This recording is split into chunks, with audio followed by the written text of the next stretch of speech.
There's a window opening. Economic crisis and a constitutional crisis coming to a head. We're going to be going through some shit. Look at history and acknowledge that things like this can happen, things like this have happened, things like this are happening right now.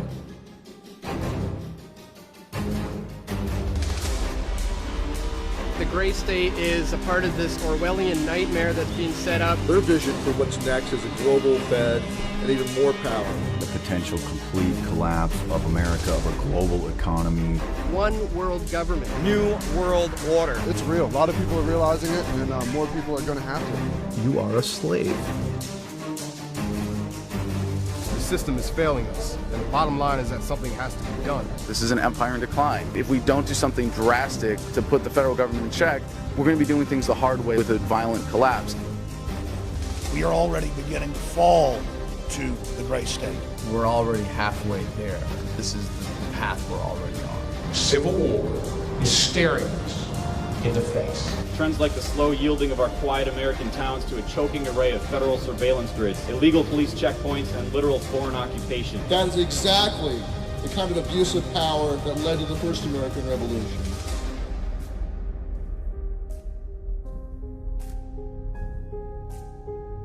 What is it that keeps it from happening in the United States? Is this the kind of world I want to live in?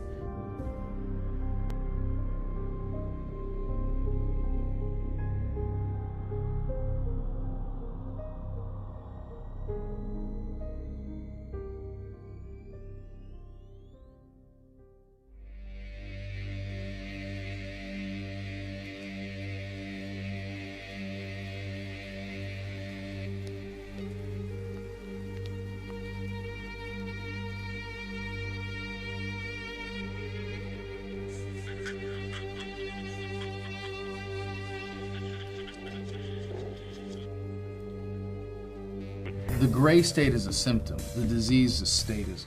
The morality that we expect ourselves to adhere to, the standards of behavior and conduct, like when you were taught in kindergarten, don't hit and don't steal, it wasn't unless you're a cop or an IRS agent. You know, when you learn thou shalt not kill, it wasn't unless your dear leader gives you a gun and a badge and a one-way ticket to the other side of the world. Those were moral absolutes, but what we are doing now is institutionalizing them in government and creating this moral exception for people that have the socially granted monopoly on the initiation of force over a given geographical area by calling it government and pretending that it's good for us. The only thing that makes the government different from any other organization is the government has the ability to compel people to do things via force. You got to look at that whole idea that it's okay for us to do this, but not for you to do this. They want you to feel defeated, they want you to feel powerless, and that is how they basically get away with rape, theft, and murder. It's like massive Stockholm Syndrome. We see it every day. We see it in the news. We see it on headlines, but people still don't acknowledge it. We are already living in a world where government has become a detriment to human liberty by any measure. It's such an obvious level. We are already going into a scientifically designed Orwellian control system that is meant to use humans up like natural resources. The stripping of your rights, your liberties, your freedom, private property, even your free will. That is the gray state.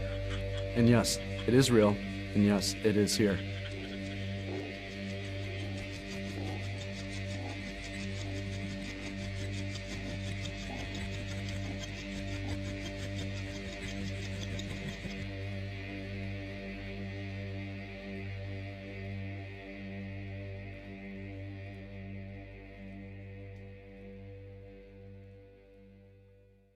Jewel Beat. The free enterprise system is based off 5 features: economic freedom, incentives, competition, voluntary exchange, and private property. Basically, we believe as free market economists that people have a right to private property, that prices are driven from the market, people that are buying and selling goods and services. Whereas a socialist system doesn't have those features. Then you talk more about public property and what can the state control versus what can the individual control. If I buy something from you, it's because I value your product product more than my money, and you are going to value that money more than that product. And we both benefit. Anytime you introduce force into that equation in any form, you subtract from humanity's potential to reach that ideal of prosperity and progress. You can't force someone by law to buy something.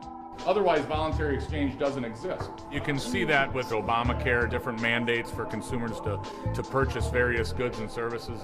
So that is a progression towards socialism. You're mandated to purchase certain items from the state. Individual people can do much better in bringing up an entire economic society by themselves and not being ordered to do certain things. Command economies, that sort of thing. That's why all command economies essentially fail.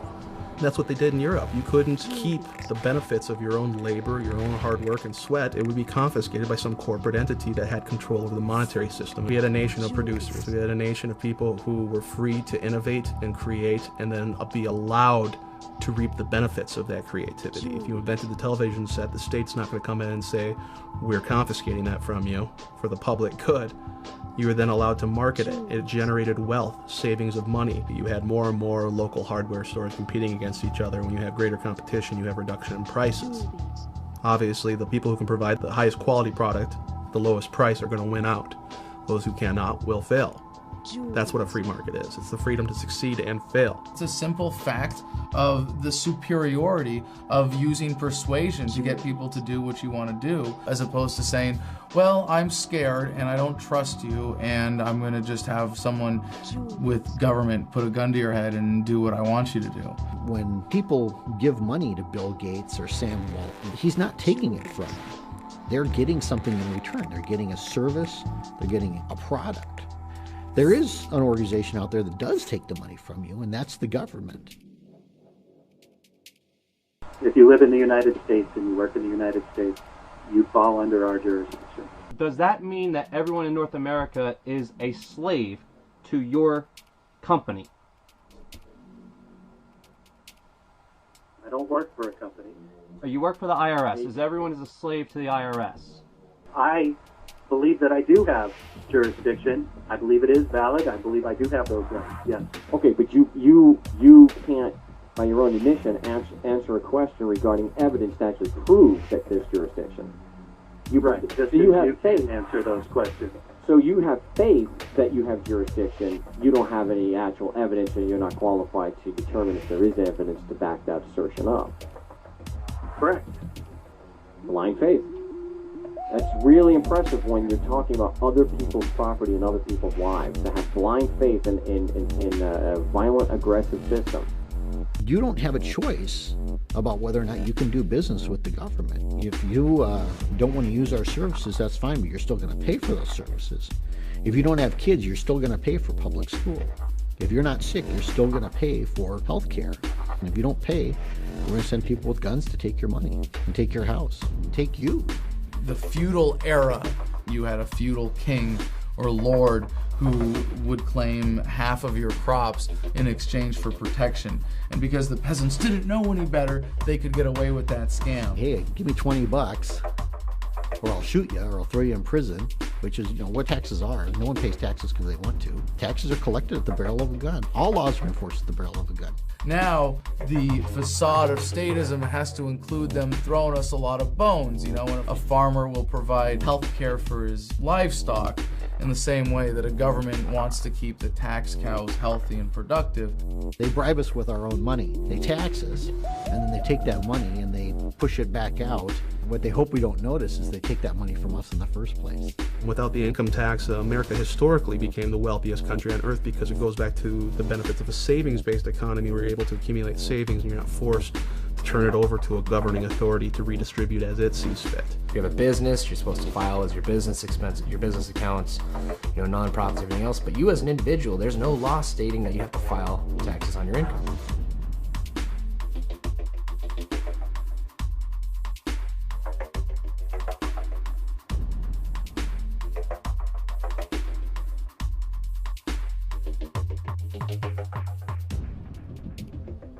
Understand that your income tax is a farce. The 16th Amendment of the United States was never properly ratified by Congress.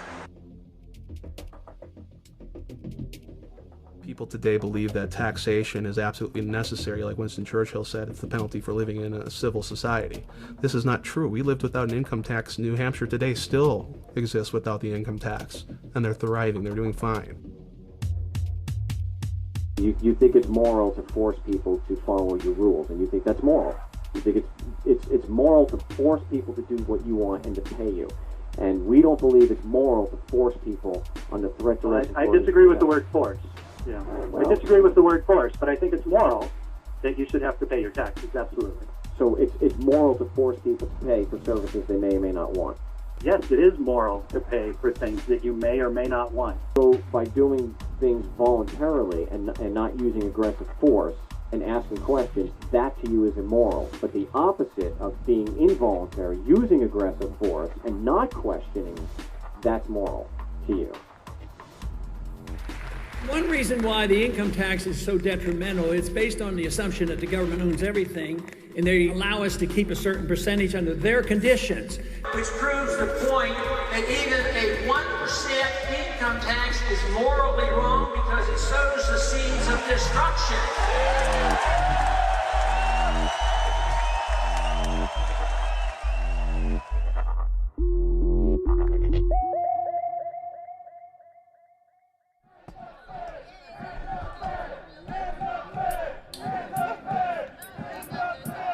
The gray state is a symptom of the step backwards of statism that we're experiencing right now. 2 steps forward, 1 step backwards is the course of human progress. And I can look back and say, well, we started the major step backward in 1913 that was the Federal Reserve.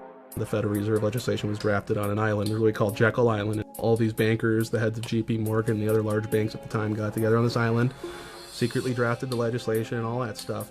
I think that name is perfect, the creature from Jekyll Island. It's this creature. The Congress was on leave for Christmas and had a silent vote.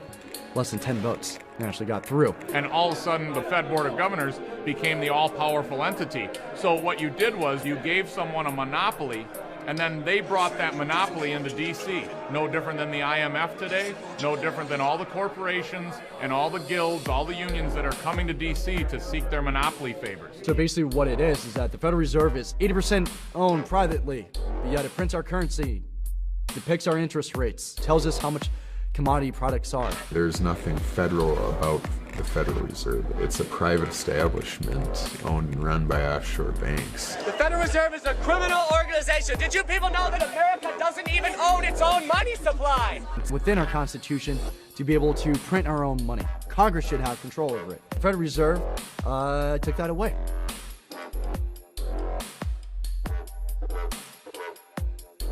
This private central authority is going to loan money to your government at interest, so they make money off that debt.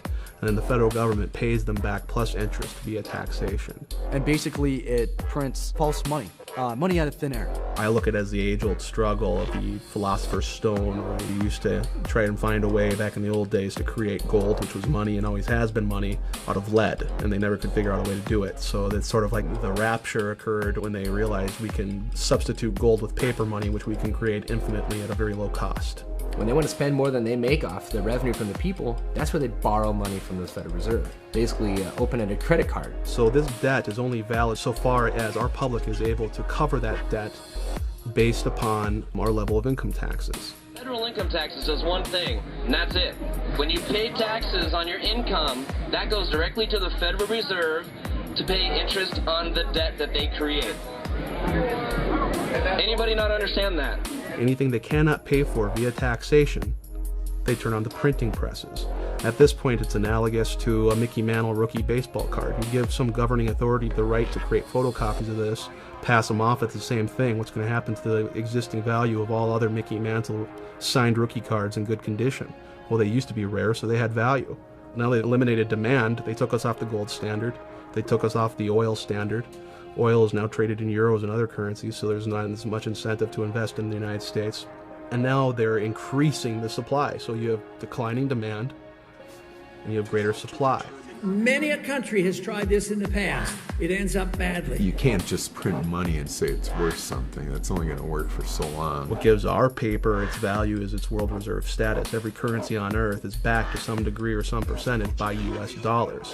What used to give that value was that it was backed by something else of value. In our case, we had the highest gold reserves of any country on earth. We had an agreement under Bretton Woods with Saudi Arabia and OPEC, the oil and petroleum exporting nations of the world, that their oil would only be traded exclusively in US dollars. Every other country on earth had to buy US treasuries and convert their currency to US dollars to get oil, which every economy needs to function, of course. That was the key to our prosperity in the early days. It's an illusion, it's a mass delusion to say that a Northern Ireland pound has intrinsic value. It's only valuable if somebody takes it.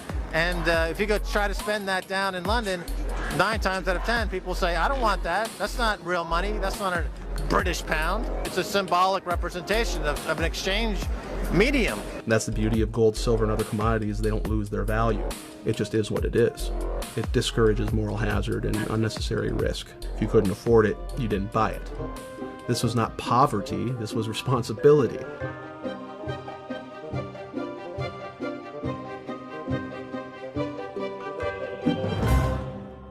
So they're funneling all this money that otherwise didn't exist. They're creating it literally out of thin air, loaning it to the banks, and they loan it at interest. You go to a bank, you get a loan, they basically transfer that money out of thin air into your account, and it's a debt. But it came out of nowhere, so technically that's fraud.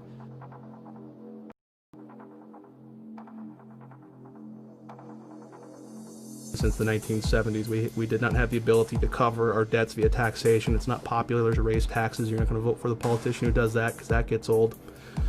But we hate it when they stop spending. We like the free goodies. So that's why it is we're in such a deficit crisis and they spend so much money. It's popular to spend, it's unpopular to tax. So what do? We have the Federal Reserve paper it over.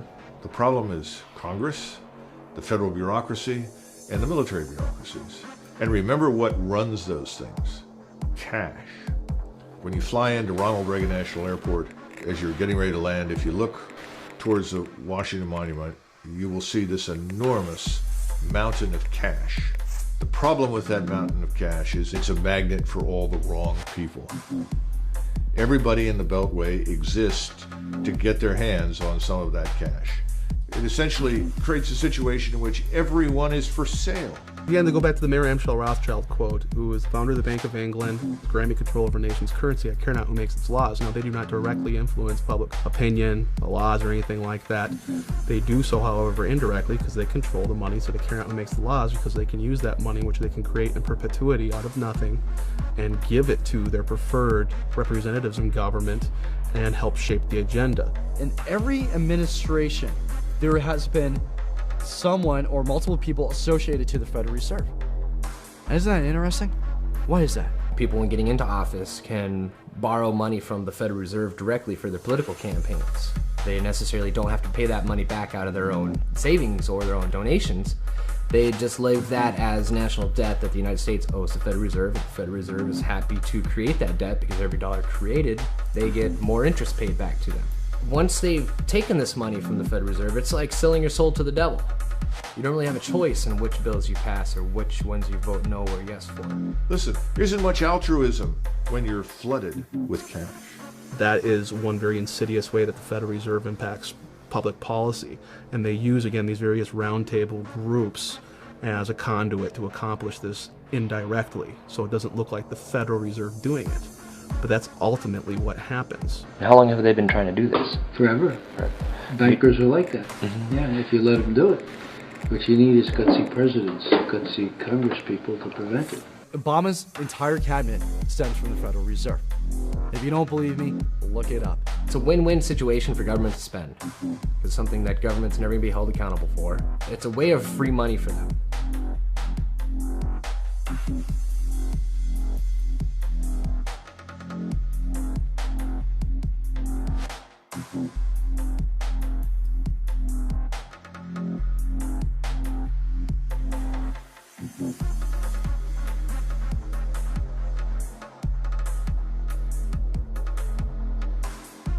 The elite use the banking and financial industries as a mode of control because either you're owned by them or you owe money to them. So either way, it's kind of like this leash of control around everybody. Today, if you create an invention, you're much less likely to run a company that employs people for very long because you're going to have a very large bank or a very large corporate entity come in and simply buy your product. It essentially allows them to confiscate the creativity of you and I, of regular people. It allows them to not produce, to not achieve, to not create something of a great value that the public will demand and consume. They didn't have to do that themselves. All they had to do was control the monetary supply. And they can then buy up for pennies on the dollar, essentially, your creation, your innovation, and market it to the masses. And then they can siphon off millions in taxpayer dollars for having produced nothing.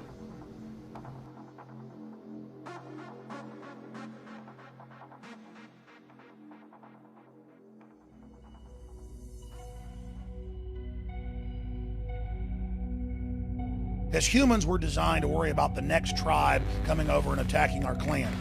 And men are designed to look out towards the horizon and see threats. But we only see military threats or criminal threats or thugs. We have not been designed to see corporate threats where global corporations get their people into government, then the traders in government create new systems and sign government authority over to that. The conspiracy is one of human nature. And the moneyed power is using that moneyed influence to appeal to people's own based instincts and their own self-centeredness.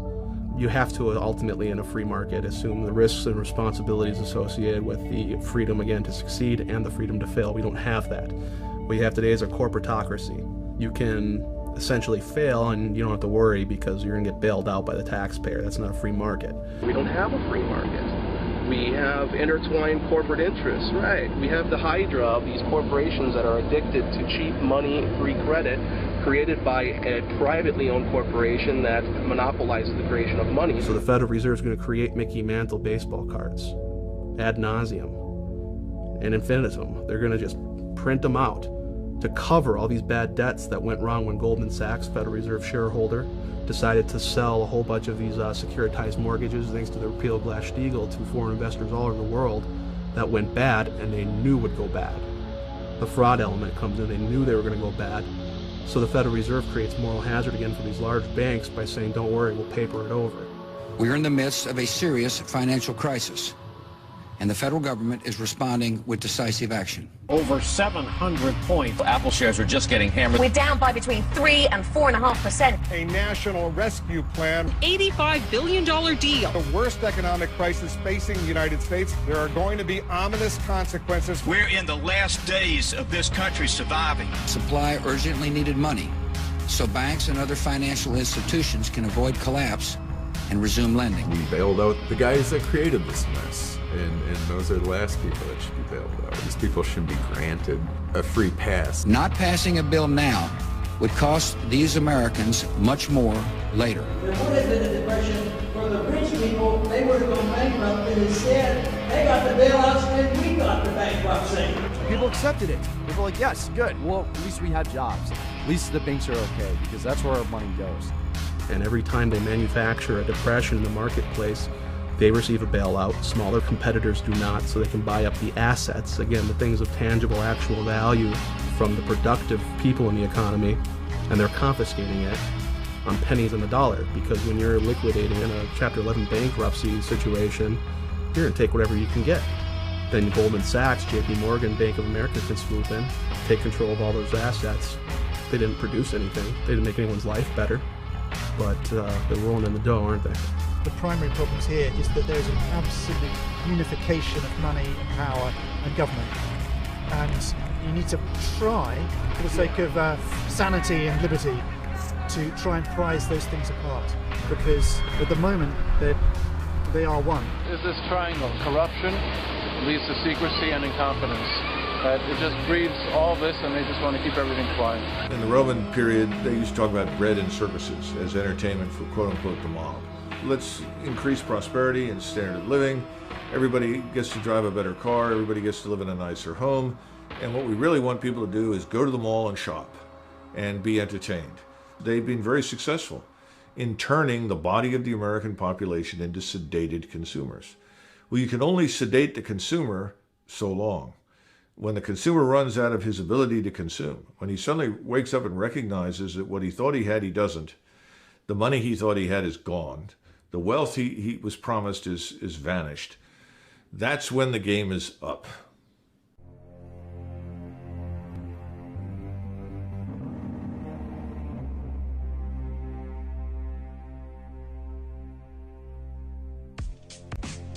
today inside Washington. The mainstream mentality is that you and I and the rest of us that are talking in these terms are out of touch with reality.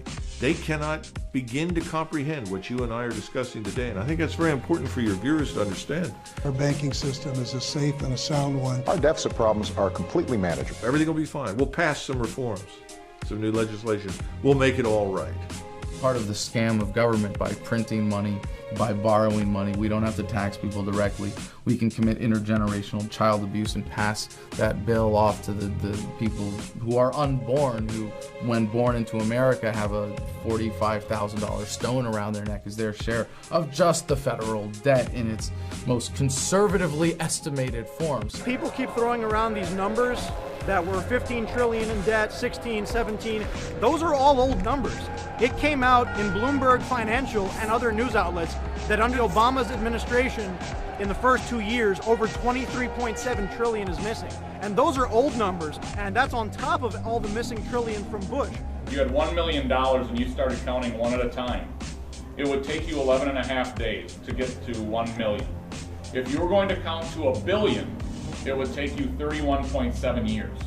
In 1 trillion seconds, it's 31,700 years. That's the difference between a million, a billion, and a trillion. So a million seconds ago, 11 and a half days ago, a billion seconds ago, 1980, a trillion seconds ago, 29,688 BC. The way Bush has done it over the last 8 years is to take out a credit card from the Bank of China in the name of our children, driving up our national debt. Raising the debt ceiling, which has been done over 100 times, does not increase our debt. We have now seen our national debt go to the tune of $211 trillion if you consider all the government guarantees to workers for their retirements and their pensions, etc. We're at a point now where if you were to tax the American public to the tune of 100% of their income for the next 20 years, you wouldn't put a dent in the interest. And we see the economy falling apart. And before, people said, you know, I can't really believe that this is all by design. How do just tens of trillions of dollars go missing? And then Ben Bernanke, the Fed chairman, just laughs at congressmen and senators when they ask him, hey, where's the missing trillions? Some of the heads who were in charge of the accounting said, we just don't know where it went. When everybody's struggling in this economy, Ben Bernanke's out celebrating at this huge gala event with all these rich, elite, powerful people. And meanwhile, there's children starving. What'd you do at the 2008 Bilderberg meeting? I'm not doing any press today. For people in high office and high places, there is no accountability. And they like that. And it's a wonderful situation to be in. Never having to answer for what you've done. If the government deliberately devalues and destroys the valuable currency, it will destroy the middle class and the wealth will gravitate to the wealthy. So when you print money, you literally expand the gap between rich and poor. We are in debt, our kids are in debt, our grandchildren are in debt. It is time to stop. When the United States defaults on its debt, which it will, to the Federal Reserve. It's not a question if, it's a question when. Each citizen has been placed on collateral, which is a Social Security number. So that means when it defaults on the debt, it's going to go to its collateral, which is you and me. So first of all, when you're born, you're enslaved. Look at your identifications. Your name is all in capitals. It means you're a corporation. That's your serial number. That's your ticket number. Everybody's given one of these when you were born.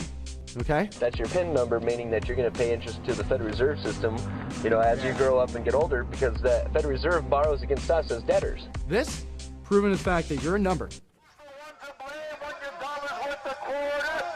Politicians in the New World Order. Who's the one to blame when your euros worth a quarter? Bankers, politicians, and the middle. And if I recall, back in 2009, I think it was, they said that people with incomes are a threat to their agenda. It seems to me that they want to make sure that the people don't have any money to fight back. Just even the little crumbs. We have pulled this economy back from the brink. There is no recovery. Everyone is going to feel this, even if they're not feeling it now. Well, the thing that my baseball coach as a child taught me the most is that in life you are going to lose. We can't have a society of winners. There's not that many college students in the world, right? I get up and I work every day for family and generations after me. I just don't know what their lives are going to be like. That's my biggest fear, is what are we all going to pay for 50 years from now. Our deficits are to such a degree that when you cannot cover it via taxation, no one's willing to loan you money anymore. And that's what we've been doing. We've been borrowing our way to financial prosperity from foreign central banks. And they won't lend to us anymore because they know mathematically we cannot pay it back via taxation. Bottom line, that's what this is about. They're just creating money, they're devaluing it, and there's no alternative. The direction we're going in right now is debt and dependency. You understand the principles of the debt super cycle. And eventually that super cycle comes to an end because you can only print and borrow so much money. You've seen the dot-com bubble, you've seen the housing bubble, and if you understand the Austrian school, we're already building that next bubble. The U.S. Treasury bond is the largest bubble out there, bigger than the credit card and the education bubble. It's several times bigger, and they're going to discover this unfortunate fact very painfully. And what happens then in times of economic crises is you go back to the world reserve currency. You buy up U.S. Treasury bills because it's a store of value. What's happening today is you're seeing that panicked flight to safety into the U.S. dollar. The dollar's not going up in value. It's still very gradually going down in value. All it's going to take for us to crumble financially is for the world leaders to drop the dollar. They can dump that on our market at any time. Create overnight hyperinflation. That means all commerce shuts down.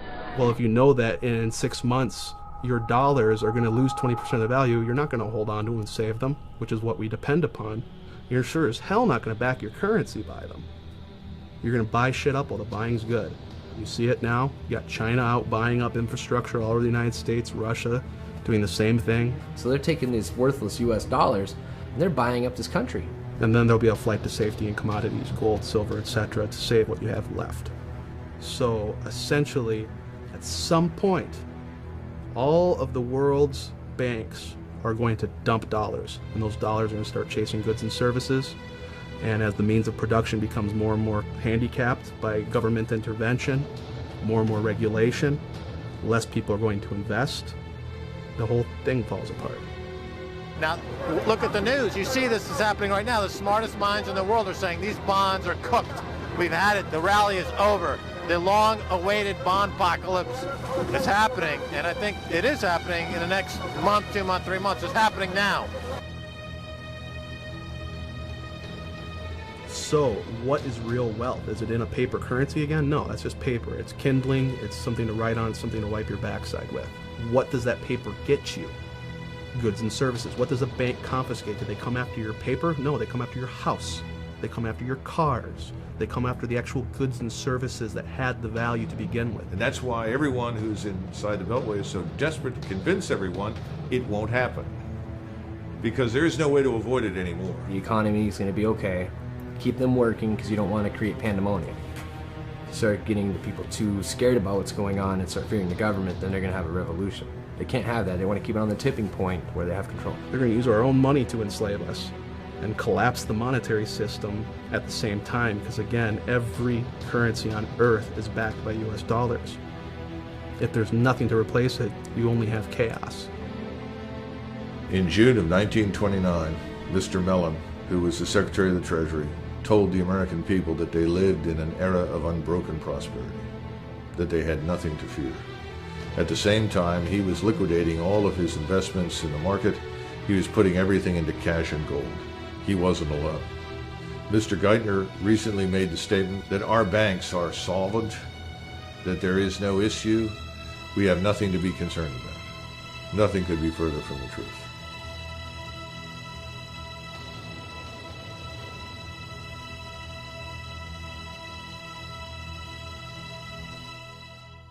Jewel beat.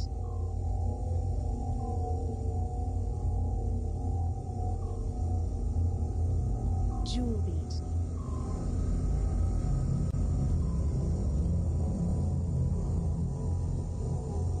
The whole idea about conditioning the kids is the idea of creating a new generation that thinks differently than the previous generation. Teaching the kids that they should think a certain way, or they should feel a certain way, or they should vote a certain way. Jewel beat.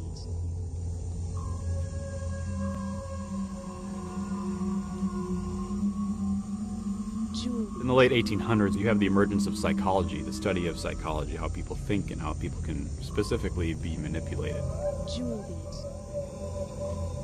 If you're familiar with the psychology of B.F. Skinner, what he would have you believe is that human beings are not creatures of introspection. They're not creatures of internal cognition. They have no soul, they have no thought processes, they have no free will. What they are animals to be trained. So you have Skinner's operant conditioning chamber, or the Skinner box, where he trains mice to perform for him based on a system of punishment and reward. Essentially what it does is it bypasses brain function and goes straight to an animal training method. You create a problem, offer a solution that drives them toward a pre-designed response. This is called the Hegelian dialectic. The Hegelian dialectic is a formula and a strategy for creating a problem to then offer a solution that you have to the very problem that you've created to get the outcome that you desire, that you wouldn't have been able to get if you didn't create the problem in the first place.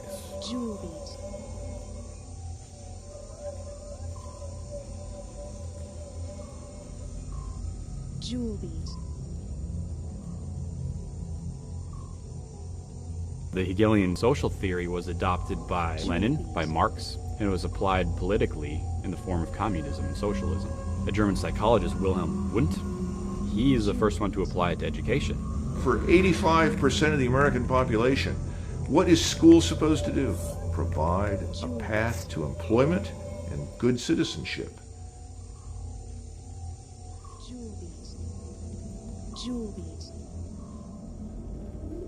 I'm not going to go into a lot of great depth and detail in the Council of Foreign Relations, but you're looking at an organization essentially set up by Rockefeller and other central bankers, people who are responsible for the creation of the Federal Reserve, to debate education policy in the United States.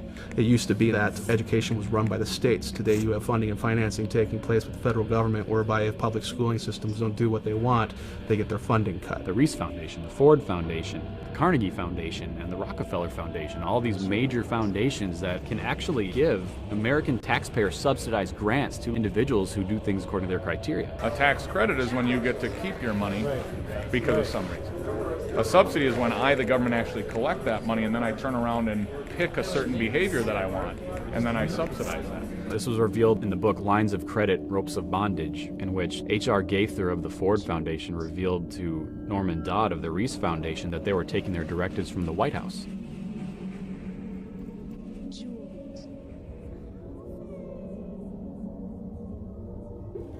The American education system is a combination of Hegelian social theory and experimental psychology. They destroy things like competition between students, because if they tell you there's no competition, there's no reason to exceed. There's no reason to excel. There's no incentive for upward mobility. There's animal training for the workforce. So you have to attack the families. You have to say parents aren't fit to be parents. So the state has to come in and control that. And then you have to control what the children are eating, what they're being fed, what they're being taught, what they're watching. Because you have to begin to set up the generation gaps. And that's the whole idea behind working with the kids and dealing with our kids, this concept of in loco parentis, that the school is the parents when the parents are not there. Most people are too busy working the 9 to 5, and now that 9 to 5 is turning into 9 to 9 to be able to just survive, crippling the amount of time we have to transfer knowledge and information to our children, our young.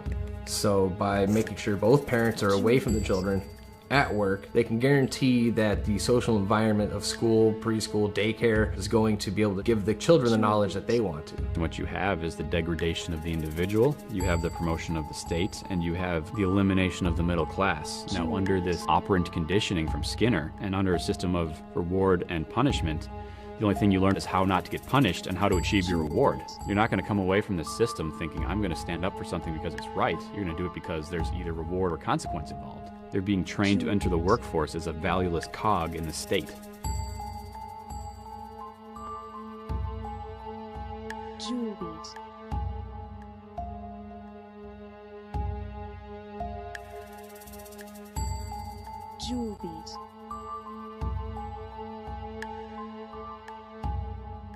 I'm a product of the public school system, and nobody ever taught me anything. I mean, I think we read the Declaration of Independence in the 5th grade, possibly. But I think the school systems are designed to keep people uninformed and to not understand the scope of their rights and where they come from. I think the powers that be would ultimately love everyone to believe that their rights come from the state. It takes about 20 years for this sort of system of thought to instill itself in a generation, unchecked by traditional values. What you see is the same system employed by Stalin. And basically this is being done in America right now.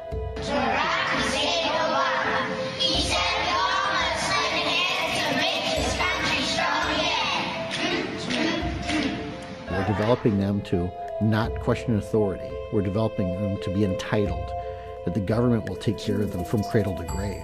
These efforts have been pretty successful. No one questions their shackles if they're born into them. Jewel beat. Jewel beat.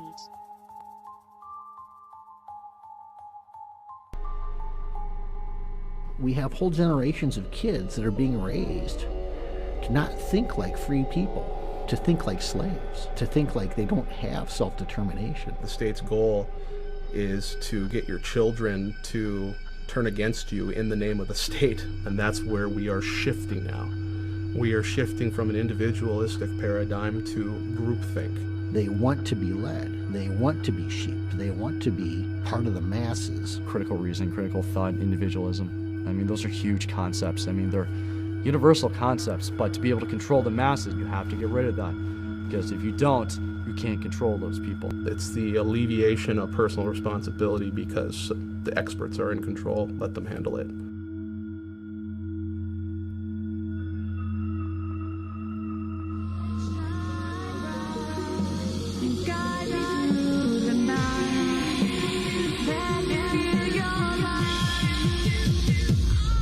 Hello, New York!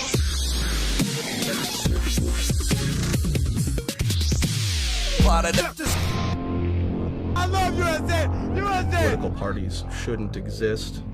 We ought to be voting for a candidate based upon principles, character, things like that. It keeps us from being able to fight over party lines. You look today, you have party platforms. These are things that we all have to agree on. And if not, you are not a part of this party. Well, look at Ron Paul right now. He's against taxation. Well, a lot of people in the GOP, we like that. But he's against the wars. Well, you must be one of those Democrats then. The old saying, divide and conquer. So they try to just divide people into two different groups so that you can't unify. It's easier to manage a population when you have two primary belief systems. You're either A or you're B. These people are conditioned to think a certain way and support a certain team. You know, they pick their winning team, whether it's Democrat or Republican, and then that's their guy. And it doesn't matter what that person votes for. As long as their guy wins, they put their pennant up, whether it's got a donkey or an elephant on it, and they wave it and they say, my guy won, things are going to be different. It's so much easier to lie to the masses when the masses aren't involved. There's no better way to discourage the masses from getting involved than by creating convoluted, controlled dialogue based upon party platforms versus individual principle. They'll say out of one corner of their mouth that they want you to vote, they want you to participate, and then we notice statistically that there's less participation today than there ever has been. And that's exactly the way they want it.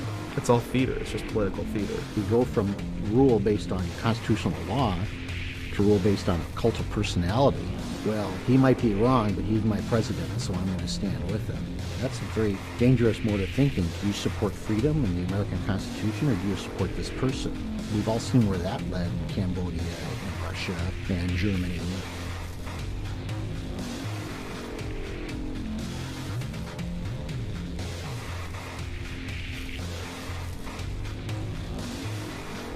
Bush and Cheney, everybody's got to obey the laws, including the president and vice president. Vote for Democrats. Obama, yeah. Woo! I'm sure if you ask the average Obama supporter if they have good intentions or not, they're going to say, of course. The path to hell is paved with good intentions. You know, Obama's just as bad as the rest of them.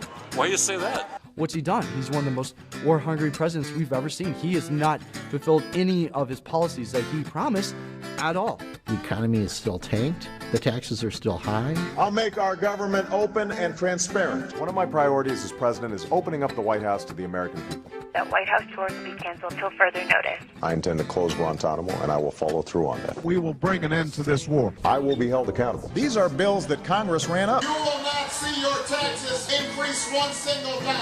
Cut the deficit we inherited by half. If I don't have this done in 3 years, then there's going to be a one-term proposition. If you had a spouse who broke their promise 95% of the time, you get a divorce.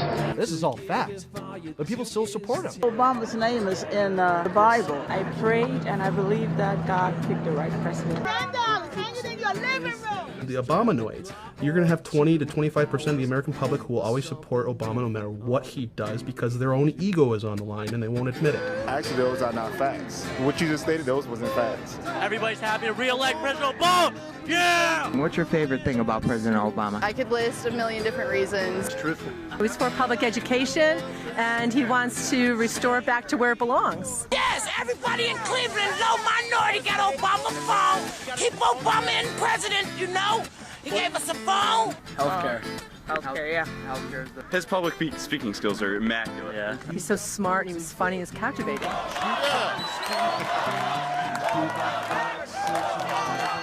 He understands where we come from as individuals. He's definitely for the people. Obama is my boy, man. He just knows what to do. Love Obama. Let's go. Time to party. Let's go. I can give you 100 reasons. Give me three. Three main reasons. First of all, Obama is ensuring that And the American people have been complacent over the last several decades. They've enjoyed unparalleled prosperity. And let's face it, the average American on the street, he's not interested in what's happening in Kuwait. He could care less about Libya or something else. And so if you tell him, well, listen, we're bombing for democracy, goodness, freedom, human rights, so he said, okay, it doesn't affect him. He doesn't have to go. His children don't have to go. There doesn't appear to be any risk to him. Now that's changing. He's done everything Bush did, but more. Oh, I don't agree with that. Well, he had to continue what was started. You can't just say, okay, we're done. Well, sure, he didn't end the wars, but there are wars now, so we're in support of it. And, oh, well, sure, he hasn't completely pulled out of Iraq, but at least he's reducing the number of troops there. Oh, so it's diet tyranny. It's tyranny light now. There's a lot of other reasons why I'm going to vote for Obama, and hearing that stuff honestly doesn't change it. For the greater good, most of the policies he's put in place, I agree with. And he's challenging the status quo. Well, he is the status quo. Obama's going to take us forward. The president and the first lady are kind of like the mom and the dad of the country. And when your dad says something, you listen. I pledge to be a servant to our president and all mankind. Because together we can, together we are, and together I know people who have destroyed relationships with their families when they realize that their neocon uncle and their liberal cousin weren't just well-intentioned, that they were creating a justification for coercive government and ideology, that they were externalizing their own desires to control others, and that was reflected in those relationships. It always is. I mean, no evil person or evil group of people are ever acknowledging that what they're doing is evil. I want nonviolence. I want universal nonviolence. No, you don't. You're an Obama supporter.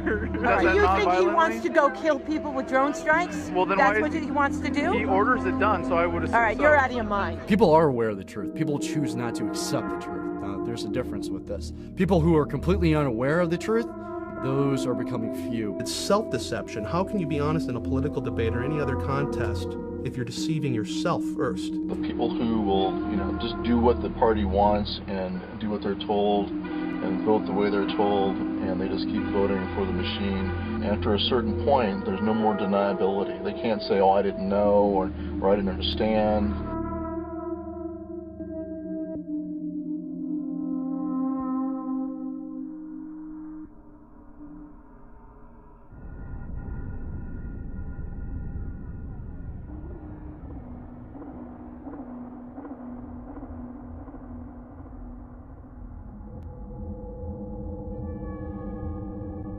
Americans accept propaganda from their government that if it came from the Soviet Union, they would have laughed at. But it comes from the Pentagon, and they get down and worship. They go around looking for ways to defend the propaganda.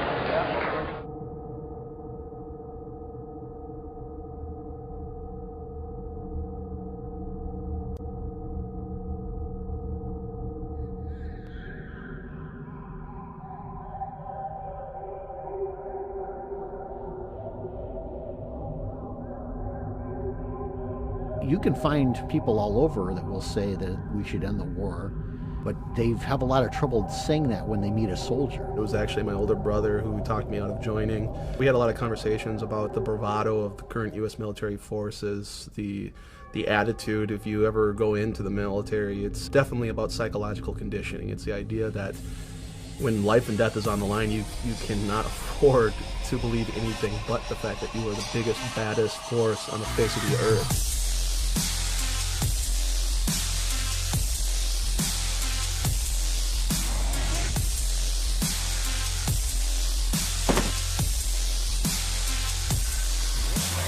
It's like they say, you know, yeah, I walk through the valley of the shadow of death, I shall fear no evil, because I'm the meanest motherfucker in the valley.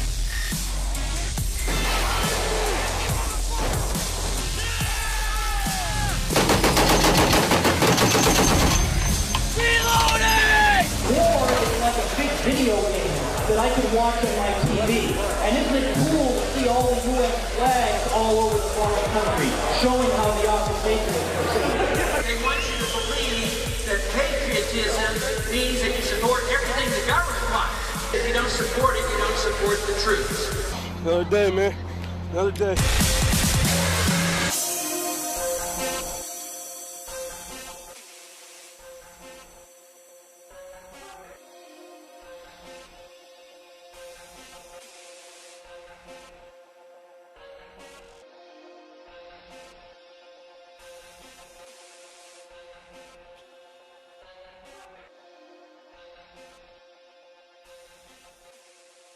So we condition them and we convince them that their cause is just and that their enemy is subhuman and not worthy of living.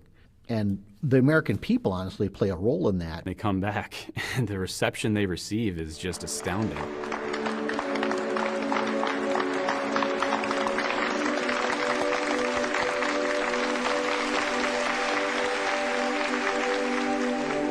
Brave soldiers that come from a combat zone defending our freedoms. Let's give them a round of applause. Who wouldn't buy into that, really? Thank you for serving our country, and God bless you. USAA auto insurance is often handed down from generation to generation. I'm given tax breaks for being a veteran. I'm given discounts on my car insurance.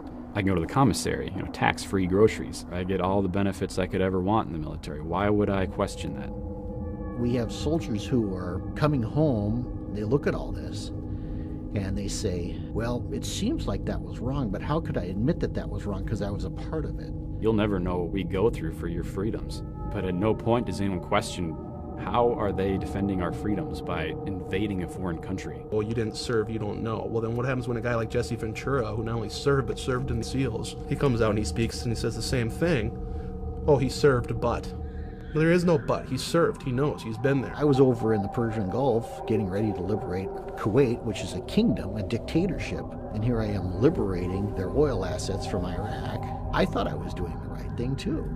And it's really hard to look back on that and say, hey, that military conflict that I was in, that my friends died in, that I got shot at in, I have nightmares about, I guess that really should have never happened. And unfortunately, the media has worked tirelessly to ensure that this truth doesn't reach the American people.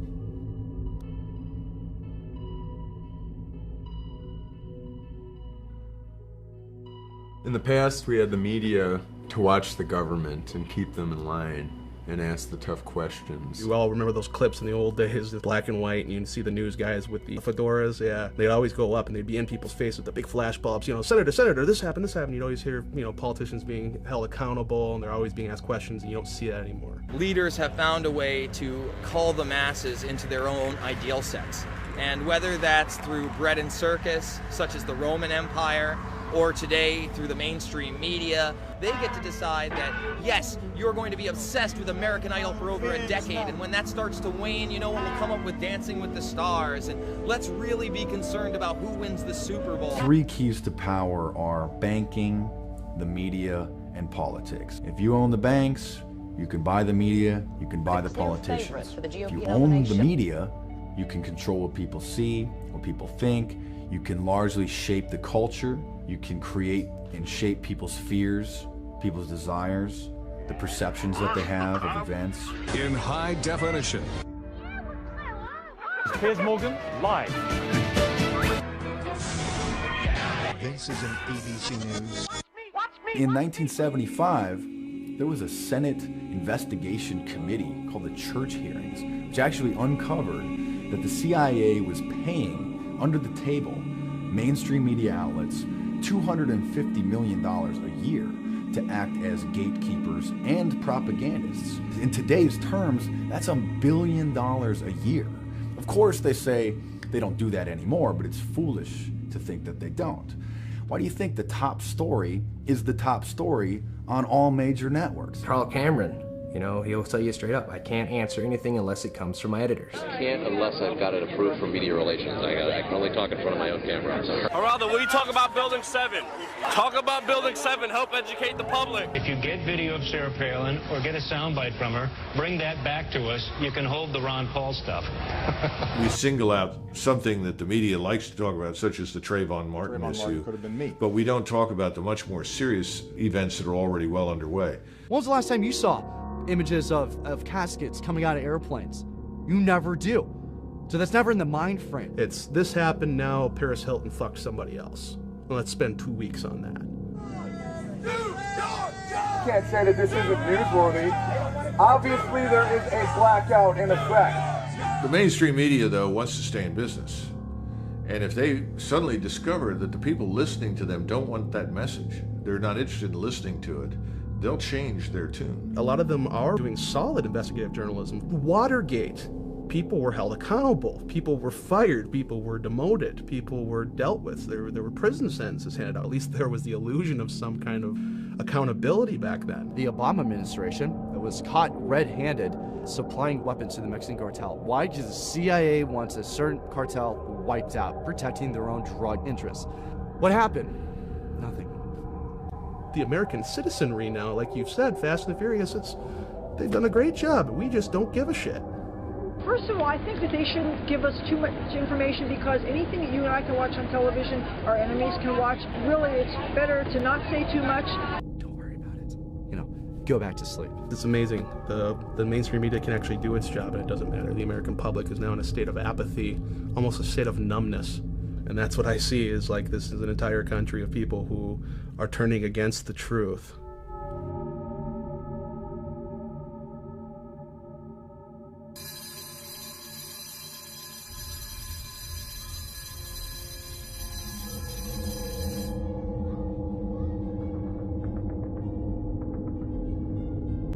Got Jones in the desk right next to the textbook.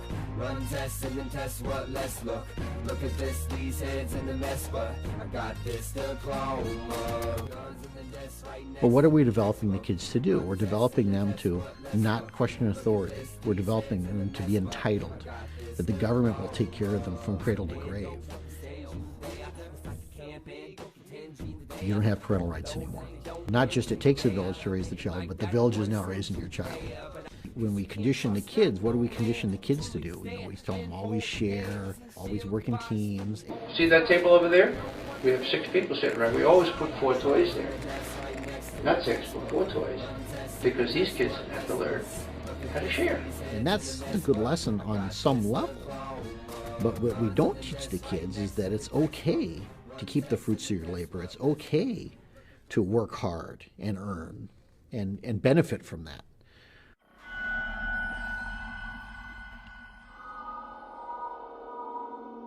Jewel Beat.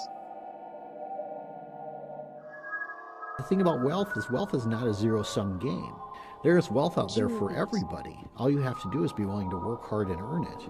The prevailing attitude in America today is almost that you should be ashamed to be successful. You should be ashamed to be rich. And that if you are rich, the assumption is that you got rich by taking from somebody else. You will not find your justice in capitalism. You will not find your justice in the colonial government of the United States. You will find justice when the institutions of capitalism and colonialism are destroyed and they are replaced by sustainable ways of being that nurture and protect all life. Mike, you here with this Occupy movement? Yeah. What are they doing? They're chilling.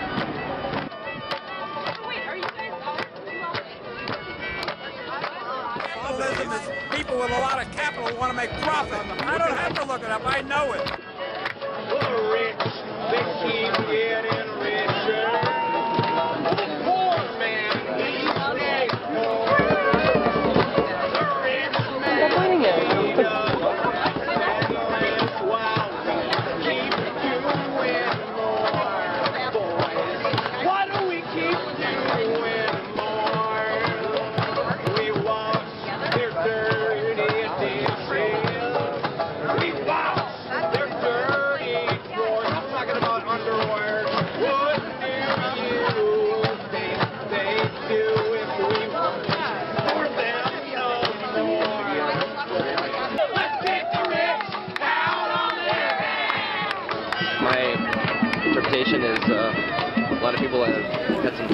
hard bumps in life that want things to be free, more entitlements.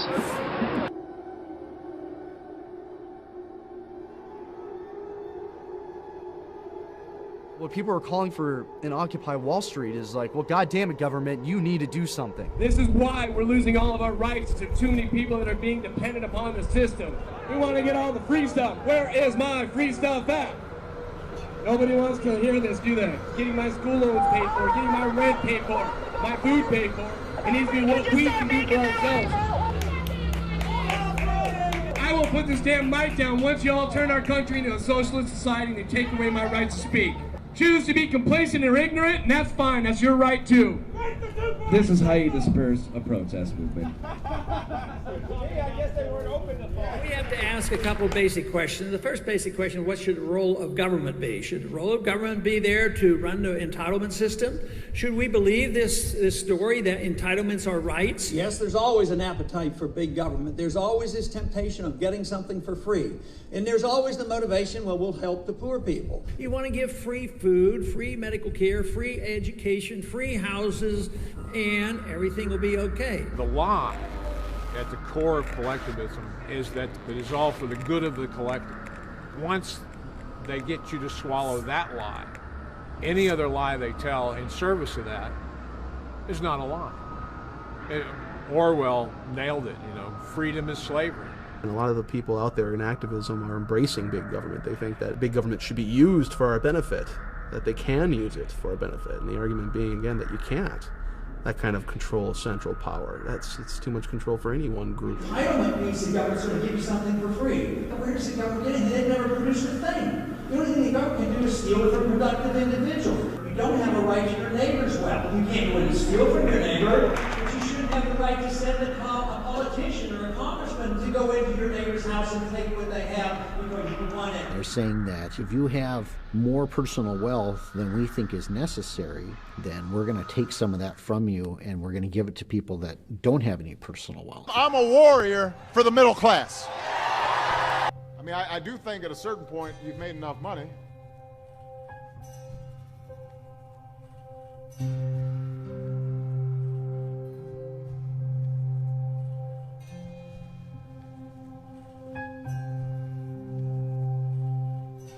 Those who grab the moral high ground and say that we're going to take care of the poor, what do? Welfareism and inflationism and socialism, they produce the poor. It's not in the best interest of the people that run welfare programs to get people off welfare. Their funding is based on the number of clients that they have. Well, if they get a client off welfare, they get a client a job, then they lose that client, they lose that client's money. Because you've got to remember, it's a skimming game. For every dollar that it goes to a person on welfare, $10 is used to support that system. All these entitlement programs, they'll go on forever if you let them, because they will encourage people to become entitled. Well, I can work for minimum wage, or I can just quit my job and go on welfare if I have kids. Welfare is a better deal because I still get the money and I don't have to work. War on poverty? Are you kidding me? 47 years ago. And now we have 47 million Americans on food stamps in this country. So for 47 years we fought this war, bankrupted ourselves, and now what? We have cultivated this large underclass that has made itself dependent upon government, and government has encouraged that. The ruling elite love to create a nanny state because then you'll go along with their plan. You're not going to bite the hand that feeds you. And then the people who are getting the entitlement, well, what are they going to do? Well, they're going to vote for the people that continue the entitlement. We're saying to these people, well, you can't support yourself, so we'll just support you. But you got to support us when the time comes.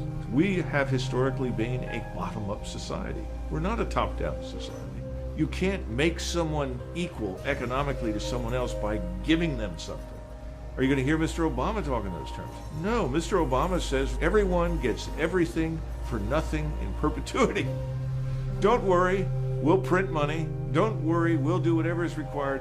You can all be permanently dependent upon us, and that's a good thing. Honestly, it's almost like slavery. There's no personal freedom without economic freedom. If you don't have the means to earn money to support yourself, then you're going to be dependent on the government for food, for clothing, for shelter, for everything you need to stay alive. Because after all, look up the definition of the dictionary of slavery. It's ultimately boiled down to one word: dependence. If you are dependent upon anything other than yourself to provide for yourself, you are a slave.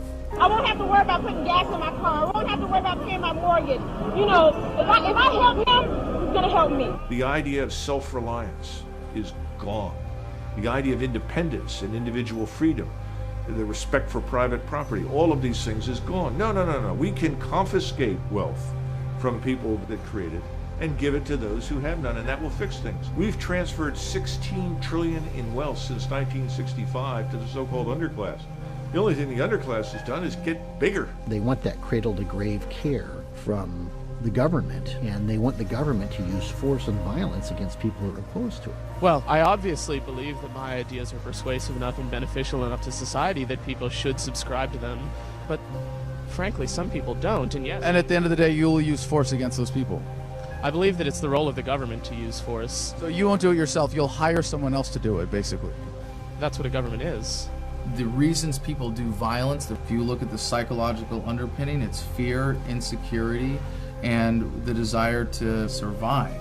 So we turn to violence when we're not secure in those things, when we're not secure in our own sense of selves and our own ability to thrive. That's why government propaganda is always fear-based. It's difficult for me to think that if we lose our economic freedoms, we become dependent on the government for our basic needs. The next step is we lose our personal freedoms, because then starvation becomes a weapon.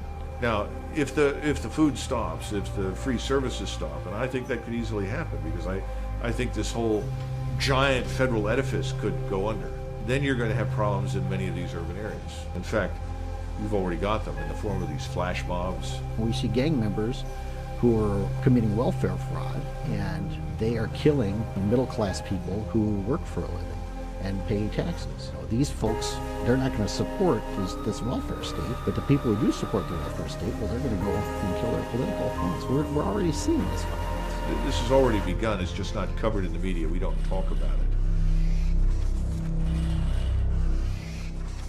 We had an example, a beautiful example of minimal power in our government, and then we had maximum productivity and maximum wealth. But today we think too much of the wealth and believe that government provides this, rather than understanding that wealth and prosperity comes from freedom and productivity and not from the government. When we had a freer market and sounder money and limited government, the middle class in this country was the largest middle class in the history of the world, and it was the wealthiest middle class in the world. Madison said it very well. The purpose of government is to protect the unequal distribution of wealth. Mr. Obama wants to destroy that unequal distribution forcibly. Personal responsibility, self-sufficiency, independence, all these things. You can't have that without recognized individualism. Individualism is now being demonized. You're selfish if you're an individual. You need to be thinking about the whole, the needs of the whole. Well, of course we do. We all do. And we discussed 250 plus years ago that the best way to go about this is by securing individual rights. But you can use the needs of the whole as justification for all manner of tyranny. If you're looking for a leader, you're going to get a master, and you fucking deserve one. The most ancient divide in politics remains to this day the fundamental divide. The legalists, as they were called, and they were chiefly the people in the governing class, just as they are today, and we would call them totalitarian, who believe that every aspect of our lives should be dictated and ruled and pushed around by government. Instead of a political continuum being a line from left to right, it was really a circle. And that all political systems had to be judged by the amount of bodies that they stacked up. At the bottom of the circle, cheek by jowl, was communism, Nazism. Moving up the scale, you had socialism, fascism, all of the various collectivisms that subordinate the individual. And at the top was the constitutional republic of the United States. Free men, free markets, rule of law, ordered liberty. What the Chinese used to call the Confucians, the libertarians, the live and let live brigade, the free marketeers, the small government men, the small tax. Us. This is a country of individuals. What sets us apart from Western Europe around the time of the founding of this nation is that you already had socialism already in Europe. It just had different names. You know, whether you call it socialism, communism, monarchy, the end results are the same. A small oligarchy of people are in control. 90+% of the masses are out of control. Our country is hijacked by a bunch of cretins and draconian legislatures who have grown complacent and comfortable as they receive from us the best health care in the world for free, six-figure salaries, the best business connections that corruption can buy. Our government's supposed to be, well, first of all, transparent, but also should be doing our will. They're just our representatives. They don't respect the Constitution, nor do they respect the will of the people, nor do they respect, you know, the principle of the sovereigns, knowing what they're doing. So they presume that they're somehow, you know, the appointed elite. They believe they were born with spurs on their feet, and the rest of us were born with saddles on our backs to be ridden. This is the attitude they have. It's really kind of modern royalty. It's perfectly expressed in, you know, we are the board. You will surrender to us. They presume up front that they have the right to direct you because of this larger idea that, oh, by the way, only serves their interest. That's the big lie of collectivism, because it isn't even about collective. It's about personal power of the people who direct the collective. They hate the idea that ordinary smelly people should be allowed to have a say, when government should, in their view, be in the hands of the great and the good who deserve to exercise it. A new aristocracy of blackguards.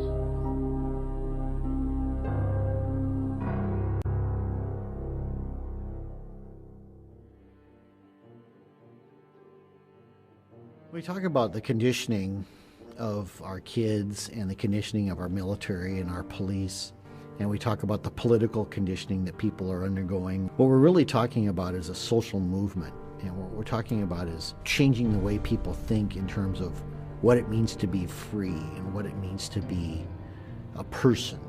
The Declaration of Independence said we hold these truths to be self-evident. What the Founding Fathers were saying there was, this is obviously the way it is. There's no question that all men are created equal and they are endowed by their Creator with certain unalienable rights.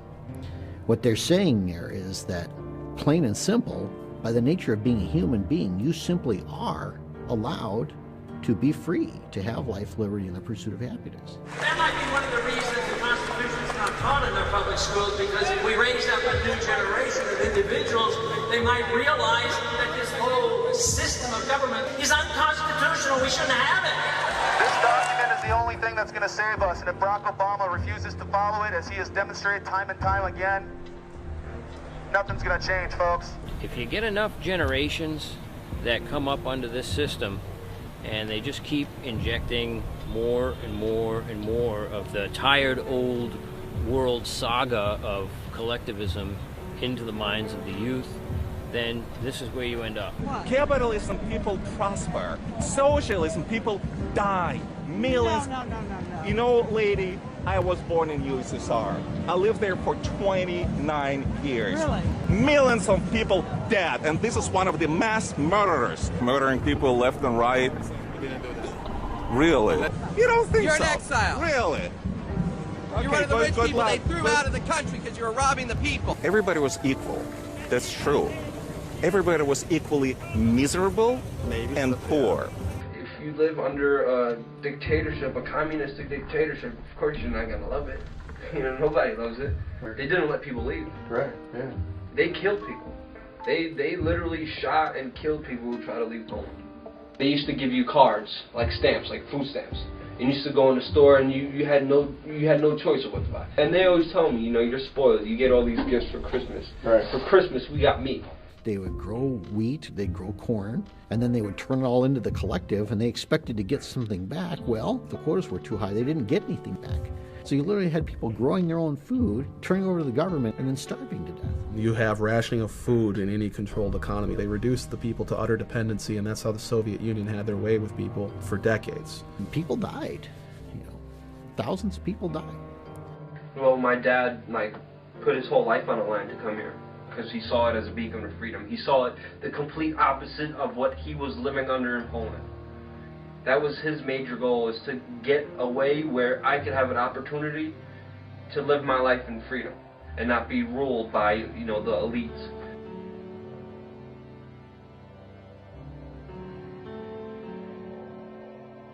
I grew disaffected from communism, first because of the revelations of the killing fields in Southeast Asia. I had cheered when Vietnam and Cambodia and Laos fell. Then the revelations started coming out about massacres of innocents. This is evil. This is evil as the Nazis.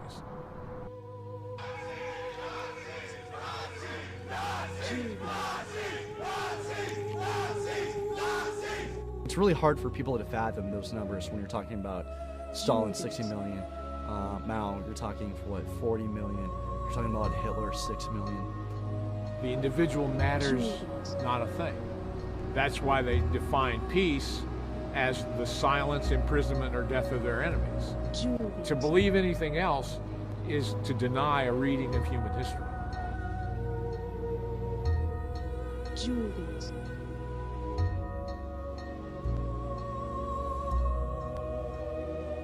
After the revolution, all these guys who helped the revolution wound up being victims of Stalin, and because they had torn down any protections of the individual, they were gone.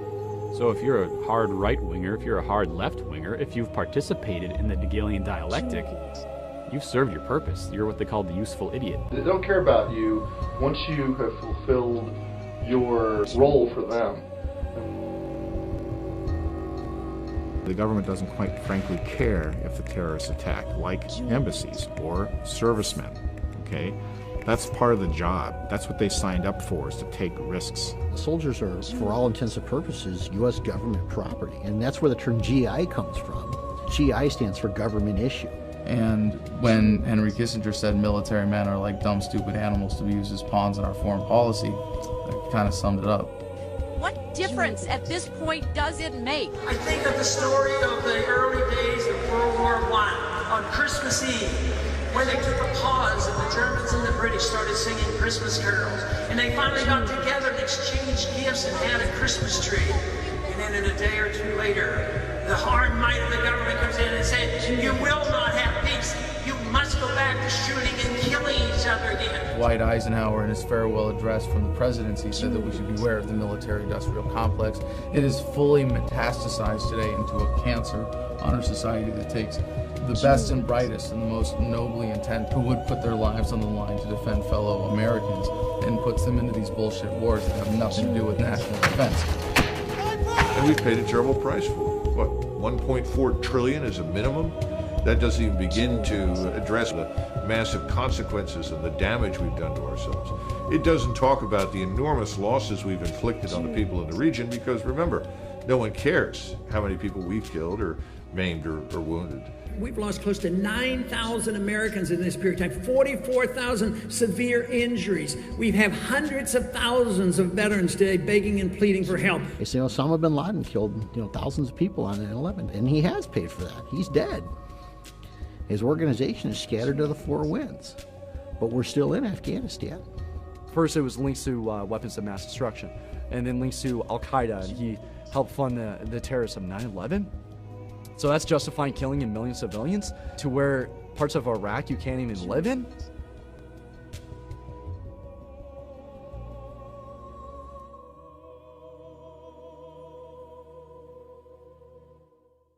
And while this is all going on, we're conditioning them that this is right. We're conditioning them that this is what they have to do, that their cause is just. As a result of this work, the world is more stable than it was 5 years ago. Apparently it's morally okay to launch a war on the most absurd, transparent pretext, kill maybe 1 million people, displace 4 million people, and this is mainstream. That's a mainstream position. People forget that when you hear these numbers, you can't possibly conceive that millions have been killed in the war in Iraq, for example, because we're such a compassionate military force. People forgetting that the statistics don't always account for the birth defects and miscarriages. Depleted uranium is essentially an industrial waste byproduct, and what better way to make money of something you don't have to worry about spending money on disposing of safely, right, than to turn it into a weapon. This is a very dense material, a very dense compound, great for anti-armor. Problem is, it leaves thousands of years worth of radioactivity behind. And if you look at children that are being born in Iraqi Kurdistan in particular, where they use a lot of depleted uranium, but they're using a lot everywhere anyway, you've got massive deformities, gigantism, and other things. Higher rates of cancer, leukemia, and infant mortality were found here than in Hiroshima and Nagasaki.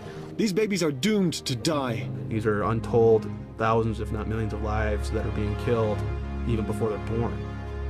Those are the true costs of modern warfare. Depleted uranium is also a violation of the Geneva Convention and various other treaties that have been agreed upon by the United States and other Western powers with respect to chemical and biological weapons. Hell, we're in Iraq for WMDs, and we're using WMDs against these people. You don't hear about our weapons of mass destruction, do you? You know who pays for that? You do. Your taxpayer dollars. You're the one who pays for that, so I hope you feel good about that. Dear any American who thinks this Boston massacre is a big deal, but never protested a war, go fuck yourself. In Iraq, from the end of the first Gulf War to the start of the current occupation in 2003, sanctions on the country led to the deaths, conservatively estimated, of 500,000 Iraqi children. That's like 45 Boston massacres per day in Iraq for a decade. One every half hour. And they're not being blown up in explosions. No, these are the ones dying slowly, painfully, starving to death.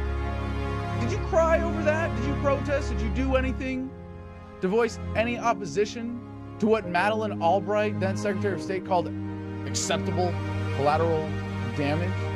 You can't say that you are a Christian, that you believe in the sanctity of all life, and go bombing people into the Stone Age and taking their shit. That's immoral. You can't have it both ways and then say, oh, but I'm going to oppose abortion. You either are or you are not. I can respect someone a whole lot more like a Zbigniew Brzezinski or Henry Kissinger who just outright says it. Just outright says, we're going to take it because we fucking can. And if you oppose that, try and stop us. At least we know where they stand. But with the common American, you want to have it both ways. We are dropping bombs on crowded cities at night where old people and children are sleeping. And we're watching it on CNN.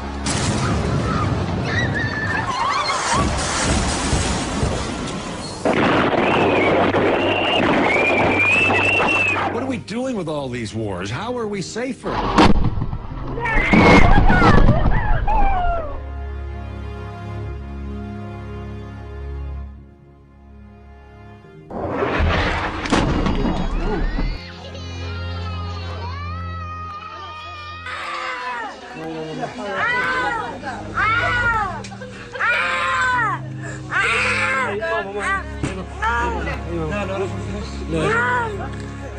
This is a product of the emotionally stunted state that Americans have been lulled into. To be told when to cry, when to care, when to mourn, when to shut up and go along with the plan and keep paying your taxes.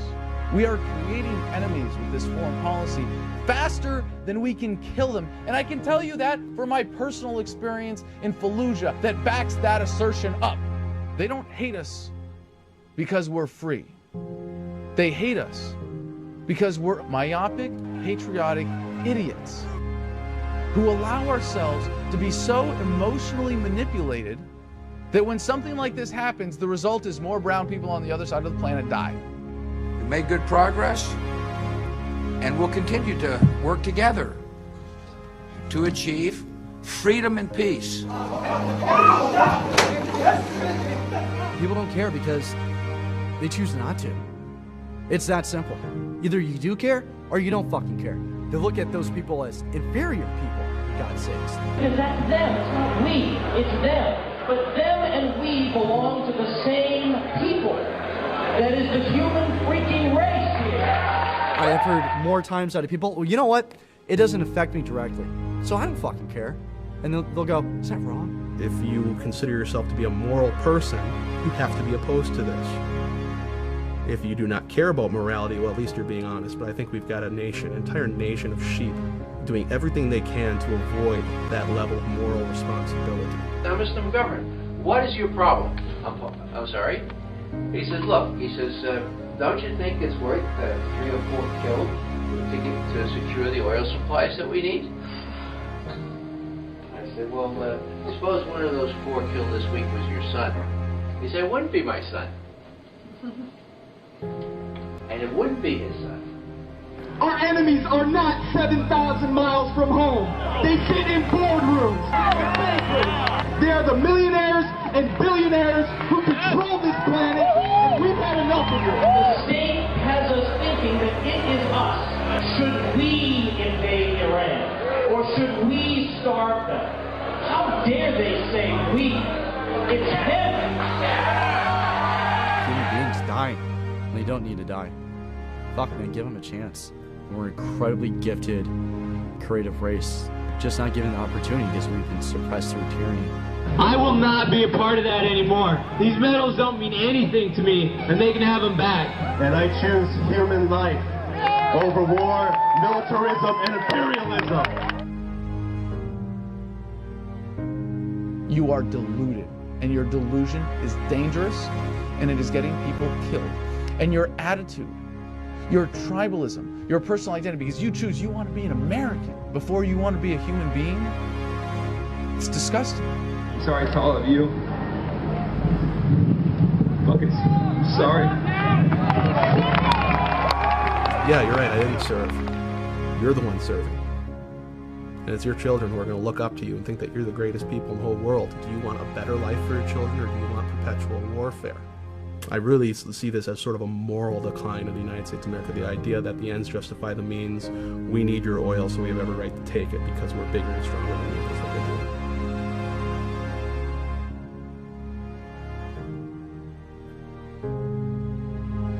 The problem is a moral problem.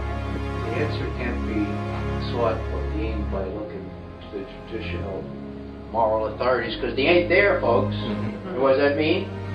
It's only us. This is the stuff that keeps me up at night. This is the stuff that keeps me up at night.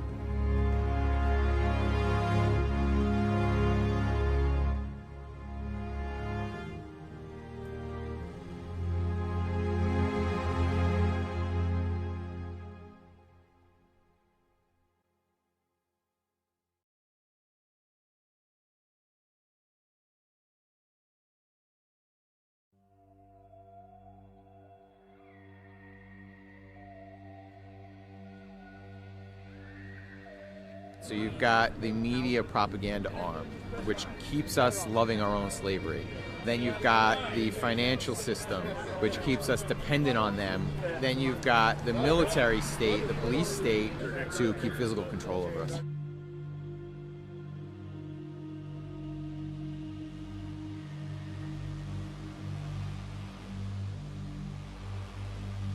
The function of the police used to be simply to protect basic rights, and they've shifted over the decades from that to revenue generation. They're pulling you over and they're giving you tickets for not the breaking of laws, but statute infractions. Thank you for swearing to the oath of the Constitution, sir, but this is a statute violation, which is an Admiral Maritime Law. Which is, say that again? Admiral Maritime Law, right? Which is like a sea-bound ordinance. Basically, when you see the gold feathers on the flag, it means you're stepping into a courtroom that's run by Admiral Maritime Law, which is in violation of the common law, which is the constitutional law. By entering into that courtroom, you're agreeing to go before a banker instead of a judge, so that way they levy fines and judgments against you.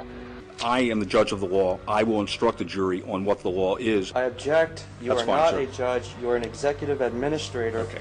The U.S. Supreme Court ruled there are no judicial courts in America. There has not been since 1789. Judges do not enforce statutes and codes. Executive administrators enforce statutes and codes. All right, we're done. Statutes are just basically designed as hidden taxes on the public. It's just a way to generate revenue. So we've already set that precedent, gotten the police able to accept the fact that they are basically revenue generators and not law enforcement officials. And remember what I said before about government programs. The welfare programs are not designed to get people off welfare. They're designed to keep people on welfare and recruit new people to be on welfare.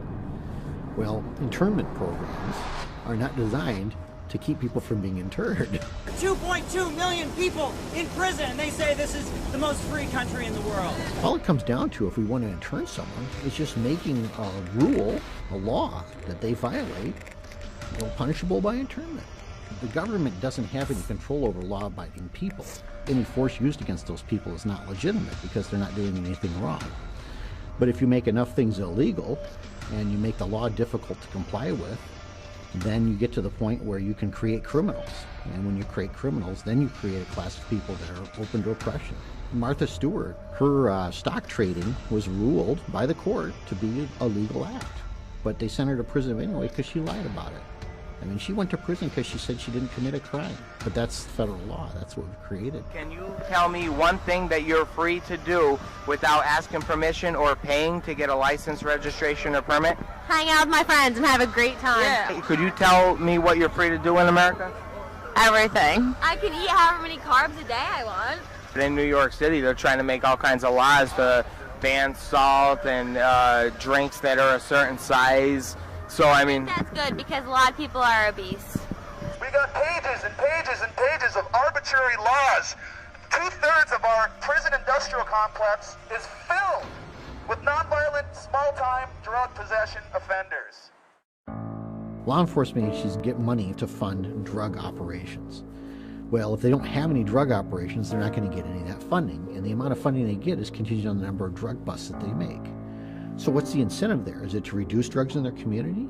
Absolutely not. The incentive is to increase the amount of drug busts they get and push their stats up and then get more funding. Thousands of police officers out there have been convinced that marijuana is the most insidious, horrible drug on the planet. People are using it. Doctors are prescribing it. And yet our federal government still maintains that it's somehow an insidious, dangerous substance that people need to go to prison for 100 years if they're caught with a certain amount of it. They're arresting someone with an ounce of marijuana in their pocket and sending them to prison for 5 years and saying, there's nothing wrong with this because they told me that this drug is a threat to my way of life. We've created a class of citizen that can be interned in this country. Any one of us could wind up being moved into that little box based on some new law. There are so many laws that the average American commits 3 felonies a day, and they can arrest you at any time they feel like it. And a cop can pull you over at any point you're on a public street and find something wrong with your vehicle and give you a ticket for it and steal some of your income. And if you look at him crossways, he can put you in jail. And if you don't look at him crossways, he can say that you did and put you in jail. That's the kind of arbitrary authority that exists in the police state in America today. Who are you and what are you doing? Let me see some ID, please. The liberty doesn't come from our government. Sometimes they think they're passing it out, and sometimes they are always restricting as if it's their liberty rather than our liberty.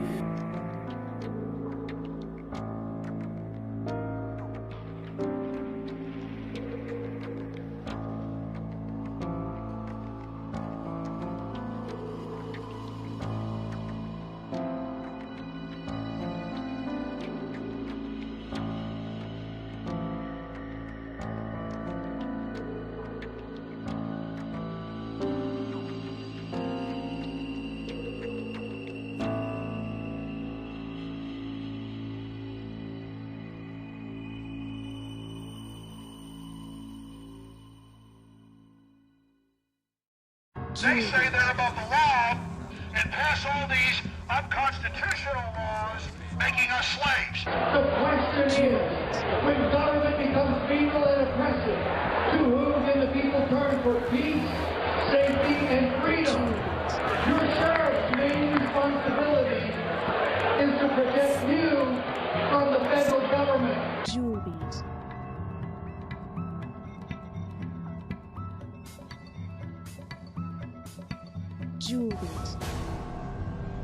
And then we give our police departments military-grade weaponry, assault rifles, we give them armored vehicles, helicopters, infrared. That's what we woke up to this morning. Men with machine guns coming towards us. We see a giant arms race against the American people, but not just here in the United States. Worldwide, governments are massively increasing their spending for domestic control with a standardized police state that they've developed in third world countries that they've invaded and taken over. Close your window, go back inside your house. State police forces that gush at the thought of cooperating with Homeland Security and the feds completely turning the whole concept of our government on its head by saying that the federal government is here to protect us, when really the founding fathers designed the government to protect us from growth of government. I think militarization is a better term than federalization to describe what is happening to the police force. It just so happens that under the current system of government, it's happening at an increasingly federal level, that the federal government takes control over local police forces while at the same time using the federal government's revenue generation system of printing money or through direct taxation to funnel more money to support things that the free market never would, to continue the racket that is government. Ronald Reagan said the closest thing to eternal life is a government agency, and it's true, because once you give them the funding to do things with, at best, a warped system of accountability, they're going to take that power and trust it in them to keep their own paychecks going, not by serving people, but by serving that twisted system of approval for that funding. Julie.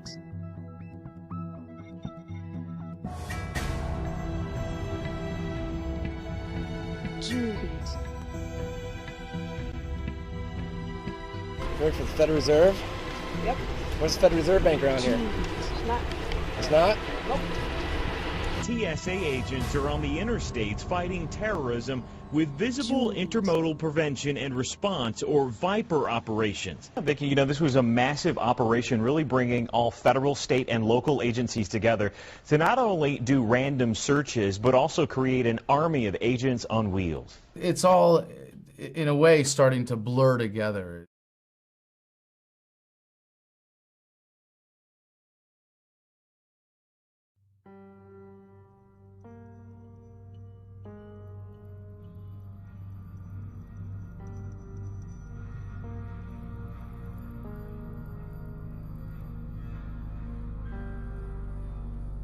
You can see examples of the gray state in our modern time just by simply walking down the street and looking at authority figures that you have to deal with.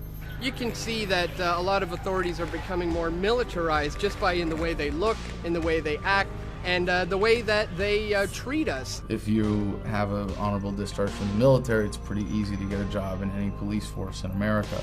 We see people coming home from war, taking those jobs, and bringing that mentality of the military occupation to domestic law enforcement. And so that does have an actual effect on the relationship between individual officers and citizen subjects. I was out confronting Karl Rove on war crimes with Colleen Crowley and others. The police escort that he had with his entourage was younger guys, cut, very fit. You know, we all like to joke about the donut-eating cop who's overweight and couldn't run a mile to save his life. These guys are cut.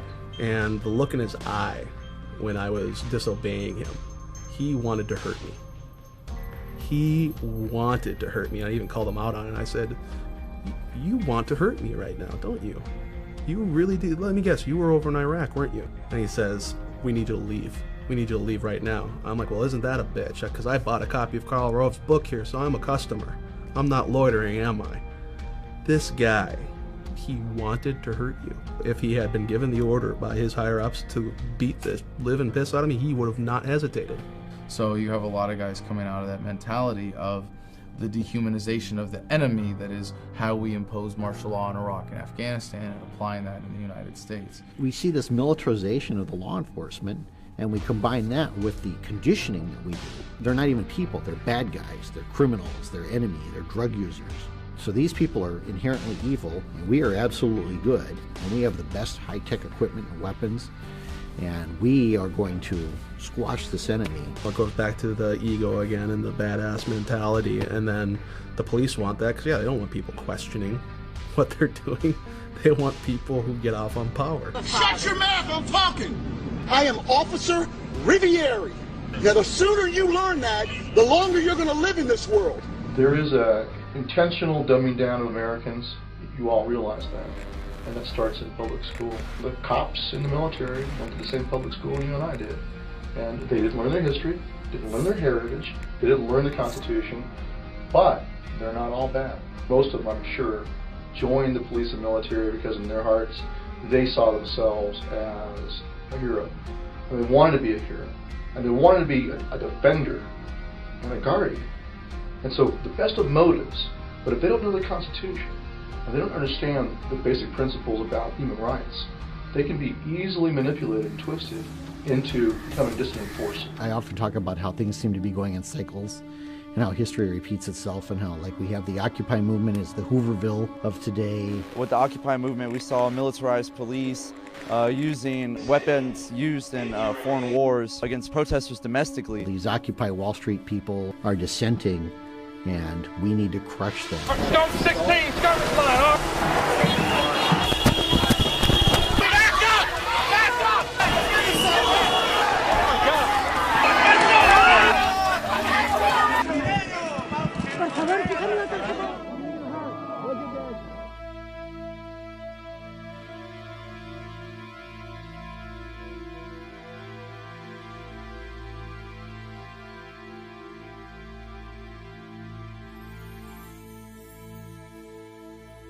And you saw rows and rows and rows of militarized police, and they assemble and put their shields together and start beating their shields. Thump, thump, thump. It's psychological. It's designed to intimidate and create fear. I was just pleading to cops, please don't tear gas us. We're completely peaceful. No one's facilitating any aggression, and they just like tear gassed all of us. Kids and strollers were in moms, and people were actually trampling each other to try to get out.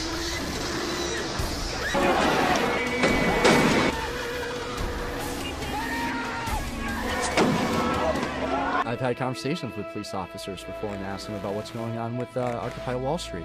Like, is this right? You know what most of them say? No, that's not right. They can't do that. I'm like, so why are they doing that then? Why are they getting away with it? It doesn't only apply to Occupy, of course. It's a pattern of police brutality that goes completely unaccounted for. When she had someone call the Stark County Sheriff, her troubles got worse. You're just walking and all of a sudden...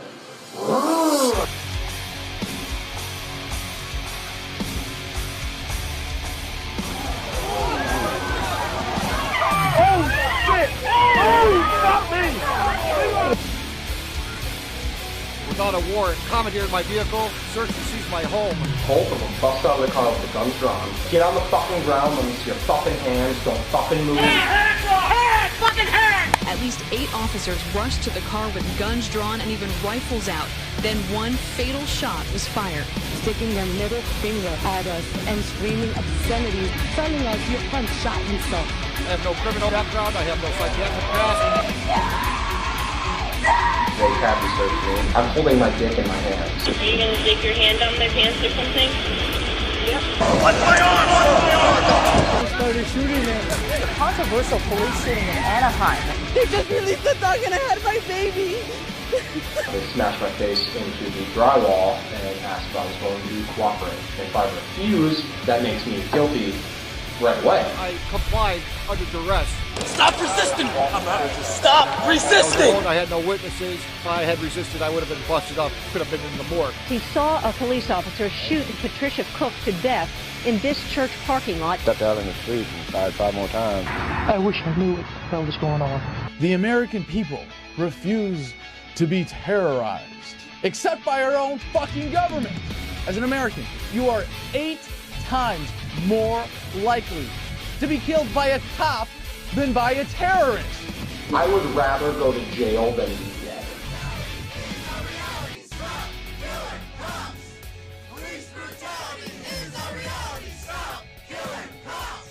Corruption has always been there.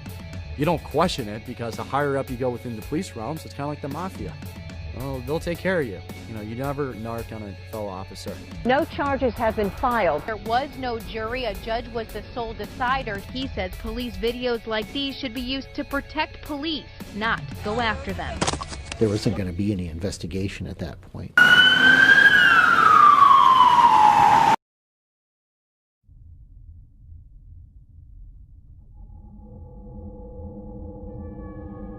When we hear about someone challenging a police officer's authority to search them, they're often dismissed as a kook. You know better than that. I'm sure you do too. I know exactly how it works, and you know I know that. Yeah, we've dealt with you many times, that's why. No, you haven't dealt with me. I'm with Cop Watch. I've dealt with you. Well, the fact is you have the right to challenge that authority to search. You have that right. But now you have state patrol and police officers saying, you don't have any rights. You can't question my authority. I told you to stop. Check in the window, you hear me? We've had police and law enforcement, we talk to them and confront them with facts about what's going on. They say, I don't know and I don't care. I think we're at a point with the economy where they don't give a shit. I don't think they're trying to justify it morally. They truly don't give a shit. It's the idea that I have to do this, it's orders, and if I don't, my pension's gone and my career is over. Your livelihood, the economy, and I can stand up for that, but then how am I going to provide for my kids? It's pretty easy to abandon the rule of law when you're following the rule of number one, which is take care of you and yours. I think that's the modus operandi of most police. And then you have the truly sadistic 10% of them who just simply get off on it. Not only do they just not care, but they revel in it. It's the idea that, you know, it feels good to be dressed up like this. You know, it feels good to have power over other people. There are, yes, sick police officers and individuals within government who get off on exerting authority unjustly and get off on violating your rights. But that's not the driving factor. That's a consequence of the scam that is government and of the statist paradigm. So I see that all over the country now. I see the police increasingly becoming militarized, very, very aggressive, and the idea of constitutional rights is laughable to them. I never got an order. No, I'm not shutting up. You cannot shut me up. I know my rights. I don't give a shit. It's the First Amendment issue. I can take pictures. It doesn't matter. You get off my property. I need to see your ID. This is a police state. This is a police state. Greg Steffi and his wife Hope are accusing deputies of using excessive and outrageous force, an allegation the sheriff denies. It's just wrong that they do this to people. She called for help. She asked them for help, not for this. There are cops out there that are justifying that to themselves every day. Well, unfortunately, I mean, we've seen a lot of people just mindlessly following orders already. It's just amazing, this divide between cops and citizens and activists. And it's sad. It's sad that the fight has gone between, you know, who we're really trying to fight is the power elite that are creating these policies, and they've made it against cops versus us. And that's really, you know, cops are part of us. They just don't realize that this is happening. It's not necessarily the police that are our enemies here. It is the people that are controlling them. It's the people behind the scenes that are making them do these outrageous things to us on a daily basis. All these things are being used and they're being justified by this war on terror, this war on drugs.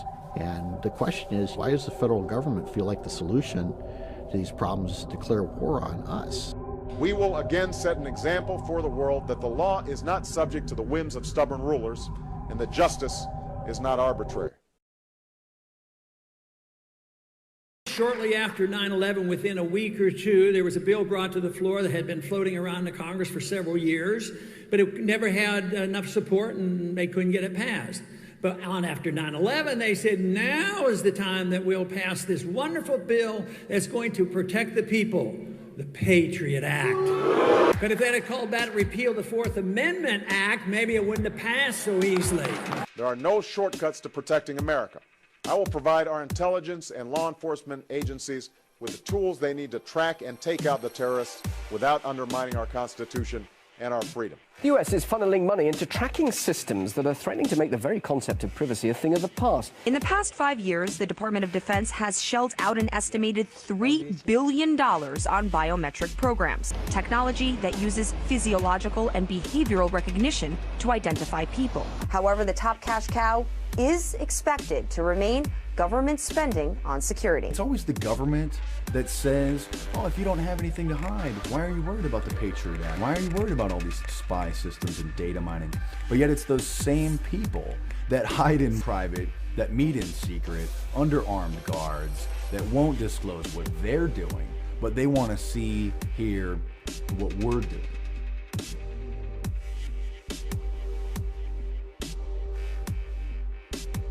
New televisions have cameras and microphones built in them, facial recognition scanners, audio, voice recognition. So that is an open video camera and an open mic in your living room, in your bedroom, that any sophisticated hacker or the government could and do tap into at any time. In New York City, they're implementing iris scanners. It's actually an app for the iPhone. Long-range fingerprint and iris scanning are reportedly also being explored for the U.S. toolbox of tracking. However, scientists are reportedly developing new technology aimed at identifying anyone from much greater distances. We are 5 years away in New York from zero privacy. They're trying to push through being able to take our blood now too, treated like you're in a maximum security prison. People thought that drones were just in Afghanistan and in Iraq. Now they're in America. Now they're arming them. Now they're putting facial recognition scanners on the drones. The NYPD is mounting body scanners, like in the airports, to the back of patrol cars,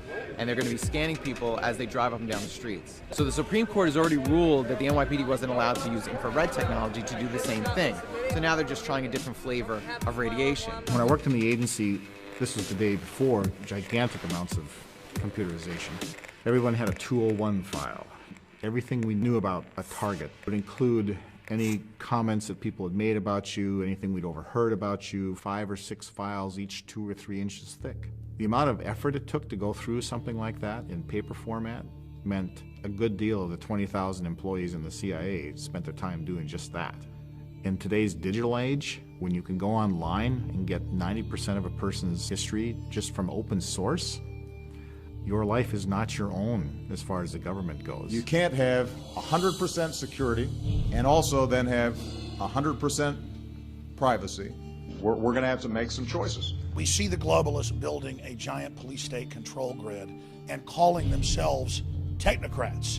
A technocrat is a group of dictators who use technology to control people. They can tap your phone, record conversations, go into your email, and they do on a daily basis. They just don't tell you because they don't have to. There can be warrantless wiretaps and warrantless searches on your digital information.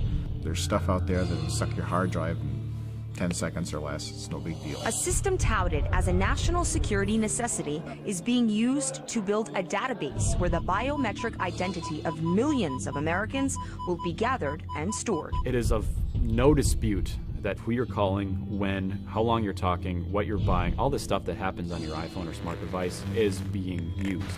Now, at the time, there's no legal oversight as to what these fusion centers, as they're called, there's no oversight as to how they're going to use it, but it's there. So they're fusing databases, which is the concept of a fusion center, from driver's license, criminal databases, social networking they've added to that now. The CIA could care less about all these social media because it's not sort of objective reporting on people, but the people who really care about that are commercial entities. And they're leading the way on the science of extracting all this information and coming up with algorithms to explain this person believes this person believes that. Computer algorithms that they're using can track most people's habits and what they're going to do within a 94% accuracy rate. Google boasts about that. Of course, now the CIA has noticed that, all right? And all they simply have to do is buy a commercial off-the-shelf product to find the people they really want to find.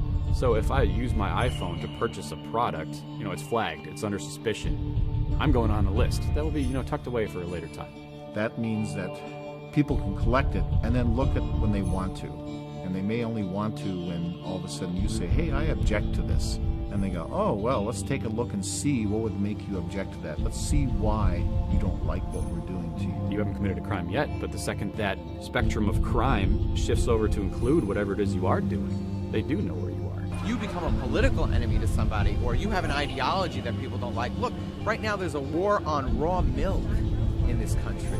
So if I drink raw milk, then I'm going to become an enemy of some industry, the FDA or the USDA, and now I can be targeted politically. It's happened. People being targeted by the police state because of their political affiliations. People's children being taken away from them because they're critical of the government. If I go and try to find out something about you, and I have to do extraneous measures to do that, there should be no objection from you, because if you're not doing anything wrong, what have you got to hide?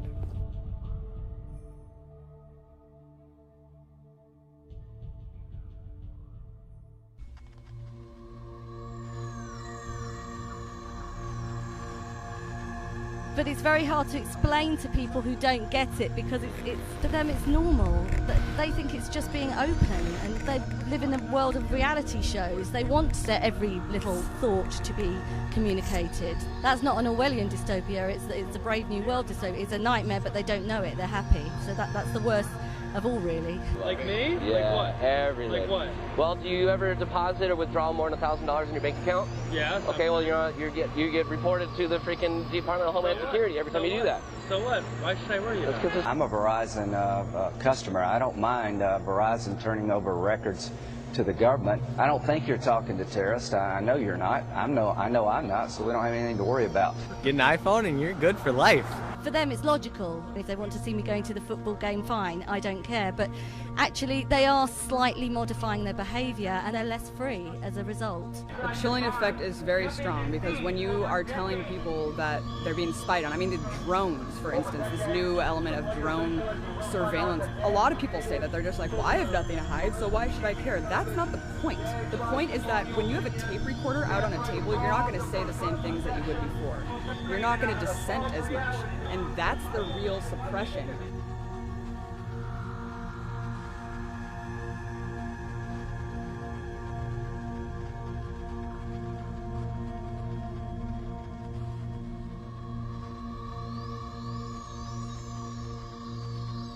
I'm worried that the new generation doesn't understand what privacy is because they've never had it.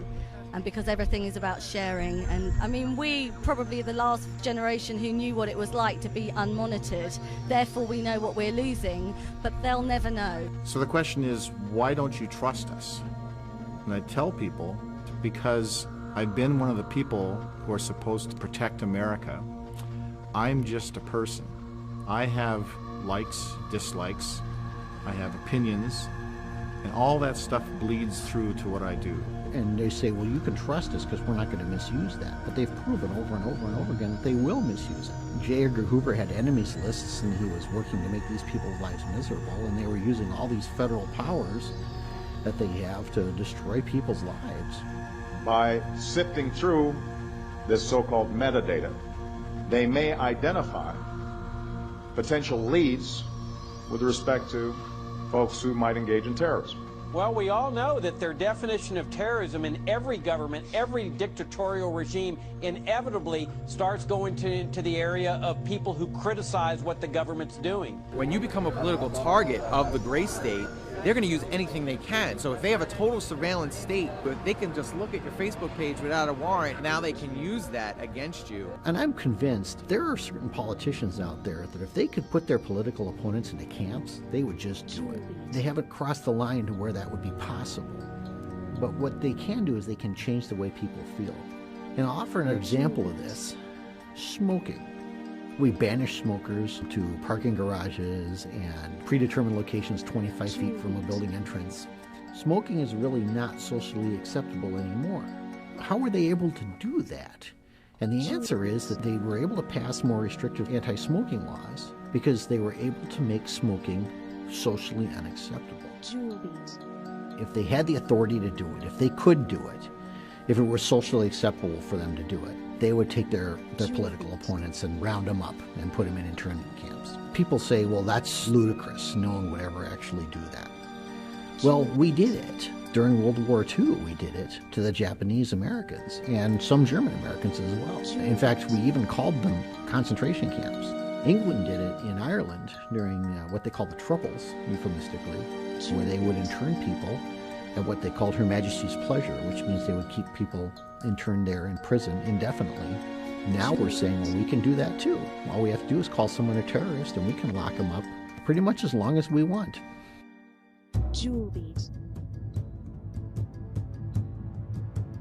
What just got passed was the National Defense Authorization Act.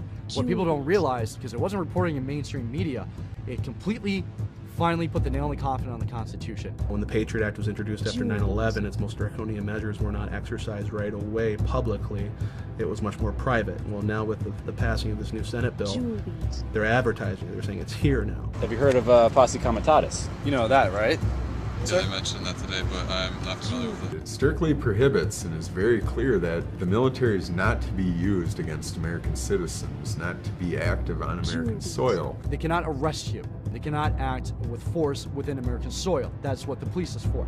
The Defense Authorization Act completely bypasses the Posse Comitatus Act, which is saying that the military can now act like the police force. Now they are one. There's no separation of power. Being military police, we don't feel like we're being used, because that's kind of our job too. Yeah, but not on U.S. soil, right? Actually, we're going to be certified as U.S. soil. Law enforcement? Everything they go through to be certified, we're going to be doing the same thing. It's almost like we'll be going through the academy like they did. What they're doing is turning the United States into Iraq, and that's really no exaggeration. The same legal structure that applies in Iraq under the laws of war is what they're claiming to be able to do here at home in the United States. There's no legal barriers anymore as far as they're concerned. And that any American citizen accused of being a terrorist does not deserve a jury trial, but instead will be an enemy combatant under martial law, under military law, under the laws of war. Authorizing military force, that's killing you, military detention, and military trial or rendition to some foreign country. If they have any reason to want to detain you, they have that. They don't need to acknowledge your Fourth Amendment rights. There's no judge, there's no jury, there's no need for evidence. As long as we're at war, we can convert this crime, this criminal offense, terrorism, into an act of war at our option, and now we can do whatever we want. We are authorized to take action against enemy belligerents under international law. It seems like that could happen to anybody. All it takes is for a couple of people to say, hey, you're a terrorist, and you're going to get picked up. You're not going to be able to talk to a lawyer. You're not going to have any rights in that situation. And when they say, I want my lawyer, you tell them, shut up. The Constitution guarantees due process. It does not guarantee judicial process. If you had a family member of yours arrested for any reason, let's just say they're guilty of a crime, wouldn't you at least want to know? Wouldn't you want to know that the facts will be disputed in a court of law and that they stand a chance that if they are innocent, that can be found? They might even send you to Syria and have you get tortured by the Syrian secret police to find out what you know. Or they'll use one of the forms of torture that they've determined are actually not torture. It's all semantics. They say, well, this isn't torture, so we can do it. What they're saying now is this isn't internment, so we can do that too.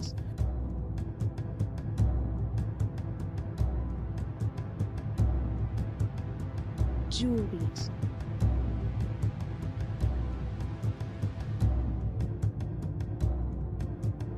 Juliet.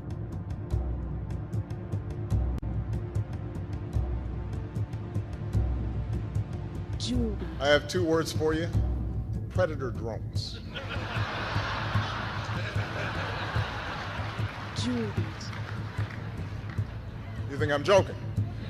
The Nobel Peace Prize winner has just announced and authorized that he has told the CIA that it can assassinate American citizens in violation of federal law and in violation of treaties to which the U.S. is a party. They don't write these laws not to use them. I mean, where does he get this power? He had al-Awlaki and his son murdered.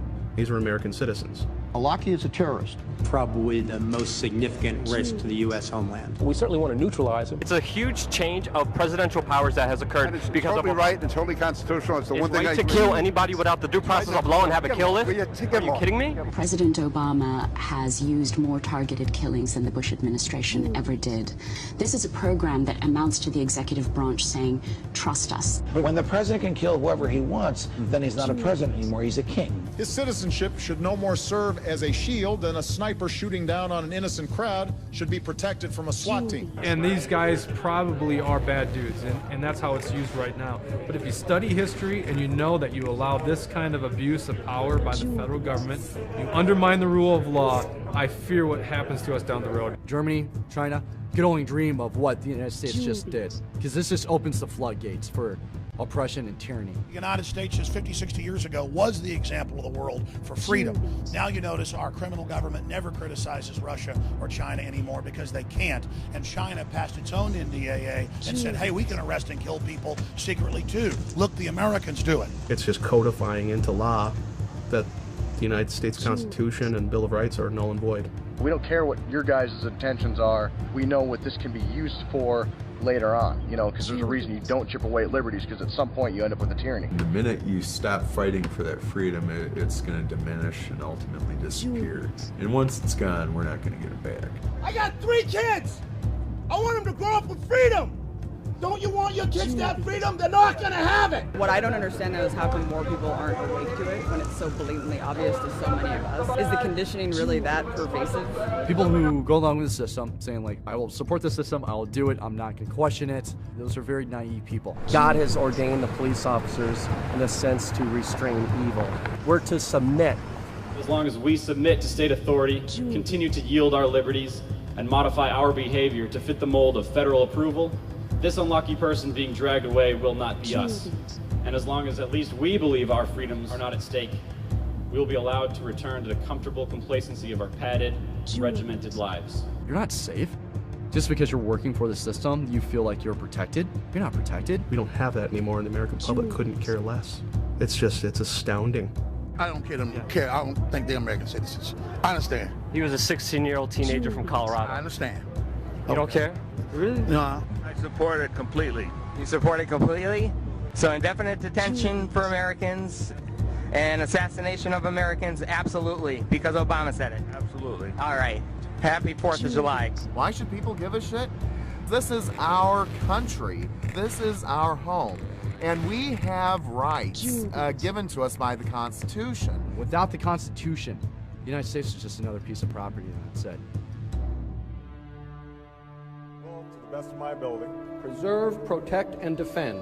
Preserve, protect, and defend. The Constitution of the United States. The Constitution of the United States. So help you God. So help me God. I think it is an imperfect document, and I think it is a document that reflects some deep flaws in American culture. The Constitution reflected an enormous blind spot in this culture that carries on until this day, and that the framers had that same blind spot. What's frustrated people is that I have not been able to force Congress to implement every aspect of what I said in 2008. Our founders designed a system that makes it more difficult to bring about change than I would like. Our ancestors tried to protect us against this omnipotent type of power. That was the whole idea. And I really think it's more about the nature of government to always be as big of a cancer as the host will tolerate. The limits of tyranny will be prescribed by the tolerance of the oppressed. Now, I know some people want me to bypass Congress and change the laws on my own. Believe me, the idea of doing things on my own is very tempting. So what happens is we see these small erosions of our rights, and we get to the point where people say, well, can't you just live with that? If you say, no, I can't live with that, well, then people go, well, what kind of a nut job are you that you can't live with that? Tyranny is the mainstream drug of choice for everybody, and even we can be tyrannous in liberty. So you got to have liberty. Well, maybe they like being in prison. And that's where we see the shift, the change happen. Over time, they say, well, why did we even have that right in the first place? Was that even necessary to have? Like we were discussing earlier, when you have the news headlines covering Fast and Furious and the drug trade, arms trade, trafficking, and no one cares, no one gives a shit. Why doesn't that matter? Doesn't matter to me. I'm sure they'd have a good reason if they did. Is it because of Obama, or is it because he's a Democrat, or just because you trust the government that much? Oh, all three. All three. So you trust the government and you would let them kill you because they know what's best. Say that one more time? Absolutely. Okay. Well, I don't even know what else to say at this point. Have a great day. Oh my God.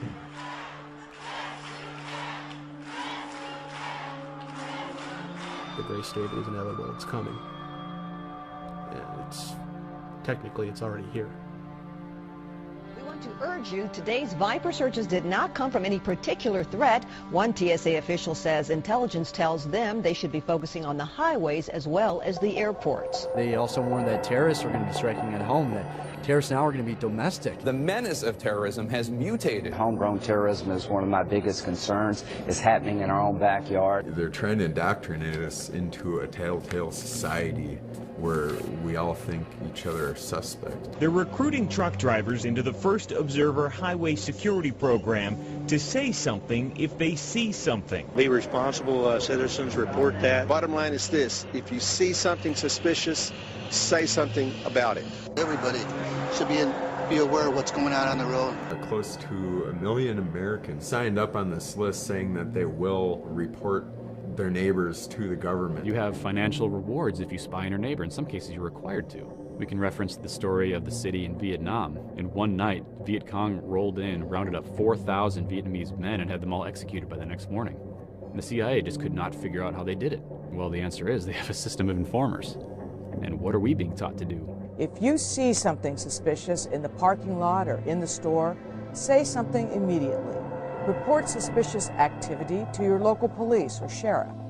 Well, what's suspicious activity? Again, in this sort of Orwellian nightmare we're descending into, people are not engaging in critical thinking skills, so suspicious activity is intentionally vague, Because hell, to different people, anything's going to be suspicious. It's wrong to carry a gun, and that if you have information about people who are carrying guns, you've got to share that. Thank you for doing your part to help keep our hometowns safe.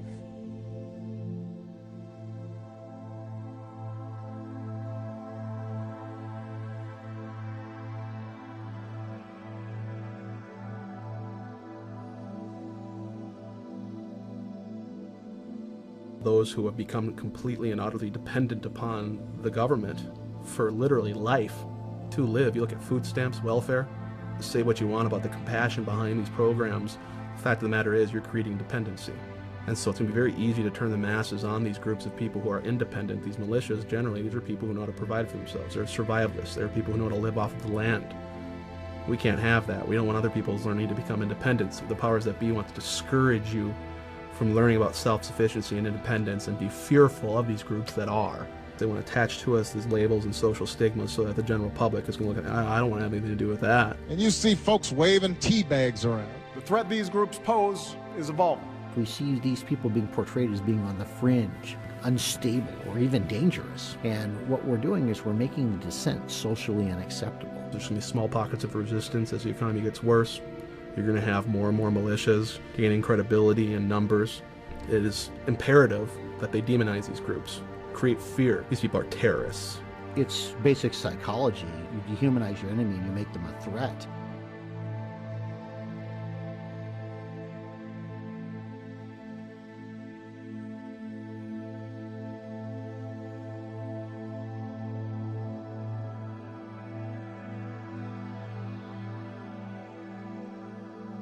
During World War I, there was an organization called the Law and Order League. They would go out on the streets and they would round up men who were the draft age and would force them to prove that they had either fulfilled their draft obligation or were not eligible for the draft. These weren't even agents of the government. These were just people.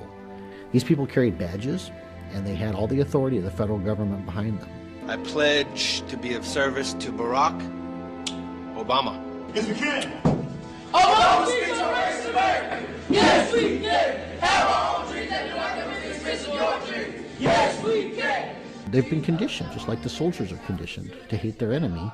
Yes, we can. These people are conditioned to hate their political opponents. We have these pseudo-volunteer organizations now. We really haven't defined what their role in all of this is either. We cannot continue to rely only on our military in order to achieve the national security objectives that we've set. We've got to have a civilian national security force that's just as powerful, just as strong, just as well funded.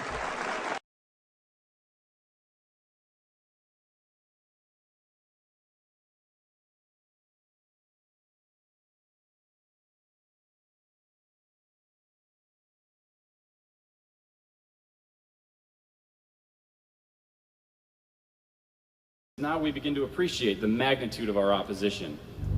This is not an obsolete single tyrant thousands of miles away who threatens everyone's freedom publicly, but a convoluted mess of legislation and social evolution whose enforcers believe that they are working in the best interest of all and whose ranks are filled by our own friends and neighbors. They say revolutions are won by the 3%, and that may be true. But the gray state, the real gray state, is the 97% who will not have their entitlements threatened by a minority.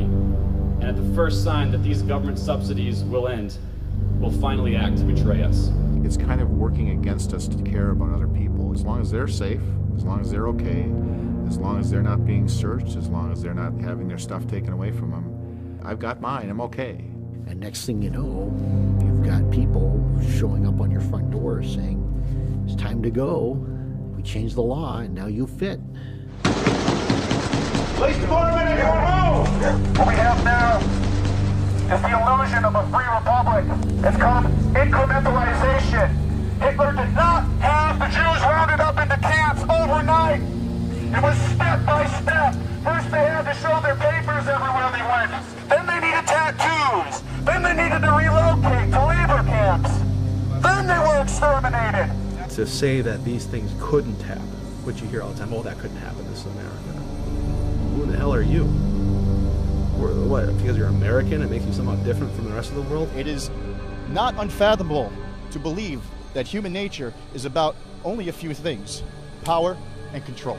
When they start rounding us up later, it'll be a lot easier for the public to consume that.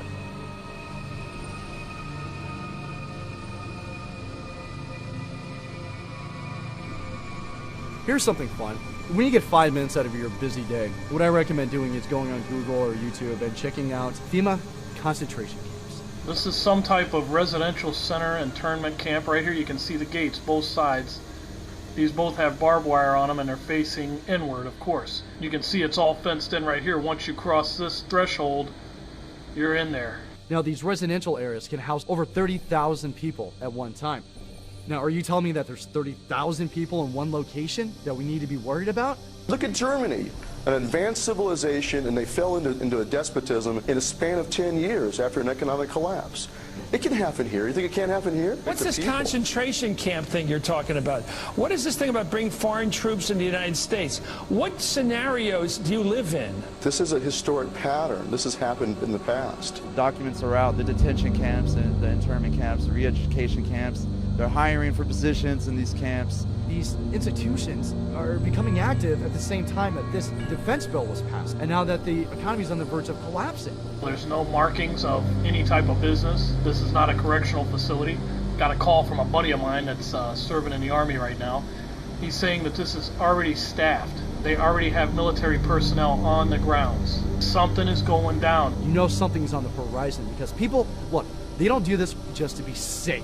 They do it because they're prepping for something. They're preparing for something.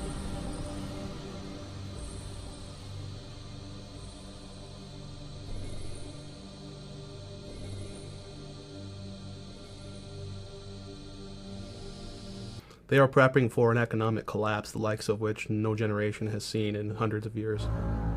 This is going to be devastating to every American family. We have printed and borrowed without limitation on a scale that the American people don't know. In so doing, we have destroyed the value of our currency and our property. All of these things are going to come together. It's kind of a perfect storm. We are already in the abyss, and our empire is unfolding right now. Our monetary empire is unfolding before our very eyes. People say, when's it going to happen? When's it going to happen? Motherfucker, it's happening. It's happening right now.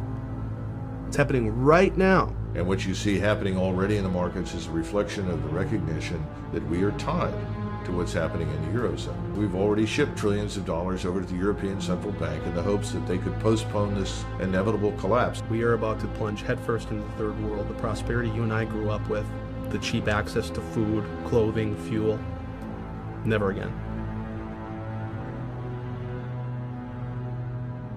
Looters are running free. They've been patrolling downtown all night long.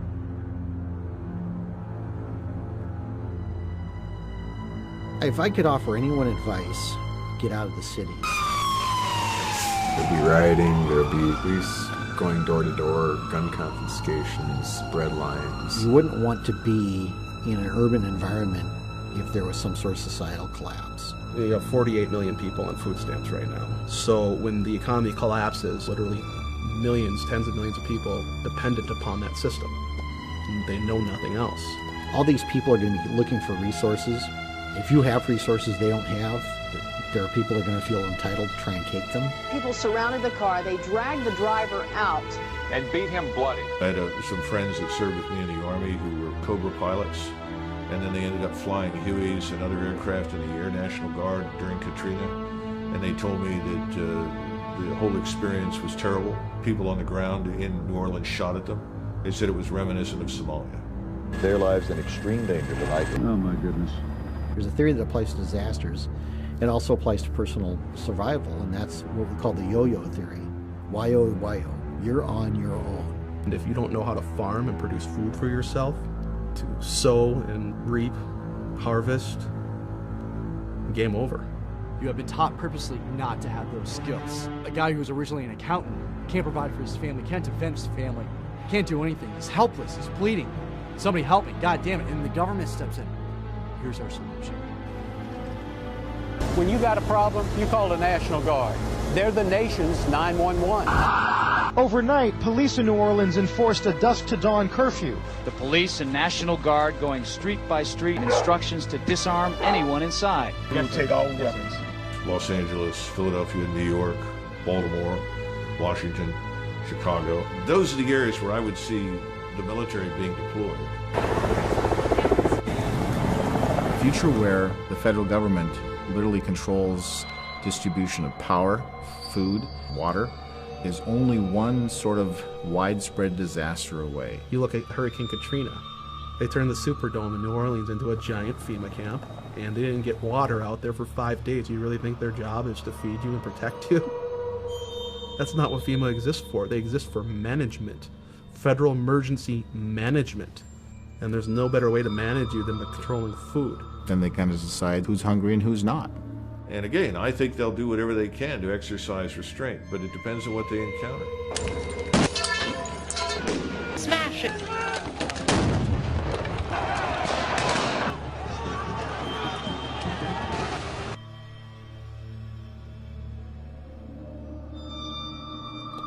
It'll be easy then to play off the American public against each other. If you are unable to produce food for yourself, you're going to be more likely to take human life to have someone else do it for you. You're going to be more likely to say, yeah, the government's murdering militia members, but if I don't support that, who's going to feed me? You might have to pick sides someday. Are you going to stand with your neighbors? Or are you going to stand with the government and get fed? What other option will you have? Fabric of society is changing before us. We are definitely looking at a transformation of our society, and it's not necessarily a good thing. And so what we're calling on active duty military and police to do is to simply stand down and to refuse to comply with unlawful orders. But if they continue provoking violence, violence is what they're going to get. That's not what any of us want. You don't want to think about the stuff that you're going to have to do. I mean, shoot an American. Yeah. What I fear is that the powers that be understand that their time is limited, that eventually we will win if given enough time.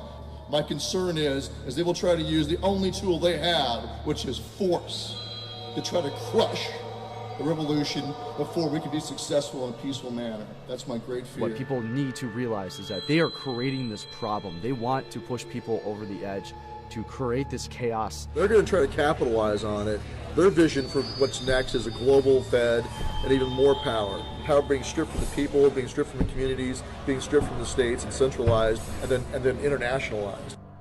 And what you're seeing is the various powers of the world are positioning themselves on this grand chessboard, like Zbigniew Brzezinski of the Obama administration wrote about. They are all positioning their pieces because they know this system's going down. That's the dirty secret. It's all planned. They planned it because they knew it was going to fail.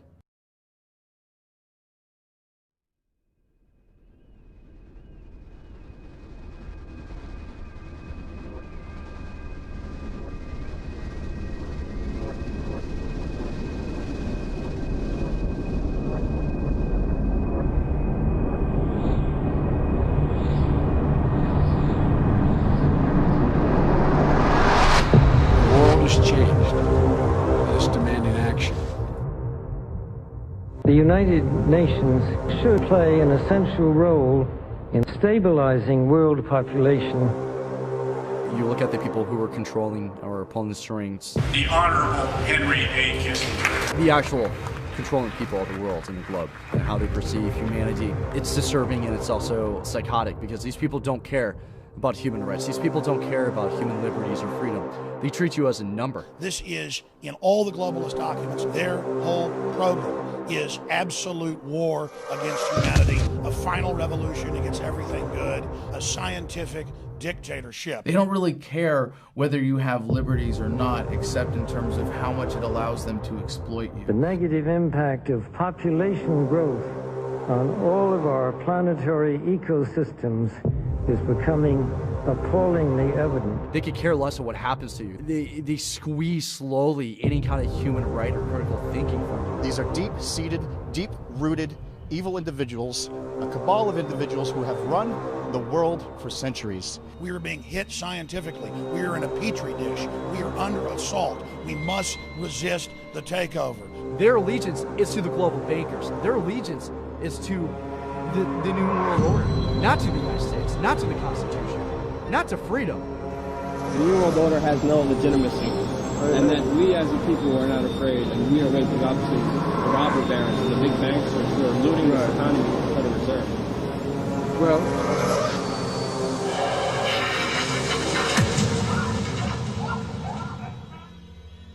if we decide to be sedated consumers in perpetuity and to effectively adopt the title of sheeple, then yes, I guess the Republic as we know it could go out of existence.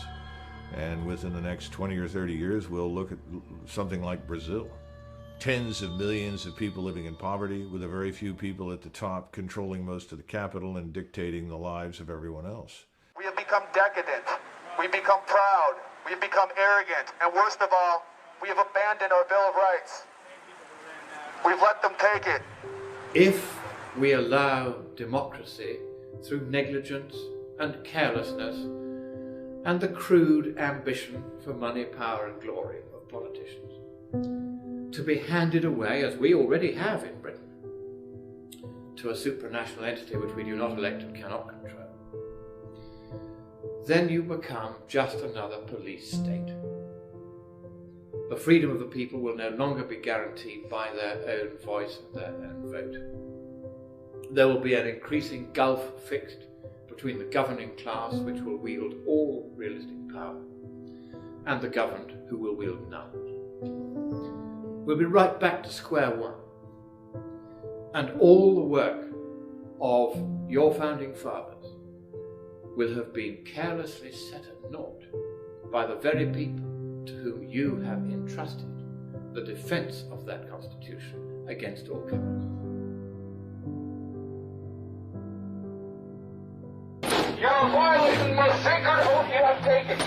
You are listening and obeying orders from tyrants who are taking their orders from the big banksters. Understand what you're doing here today will play effect throughout history.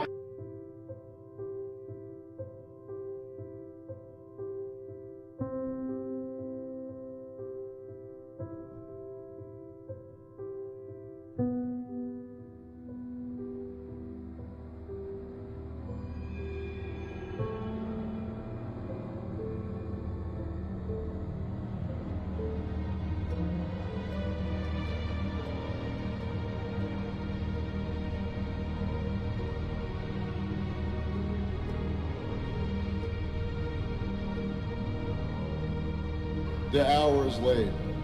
We are forced to choose right now between 1774 America or 1934 Germany.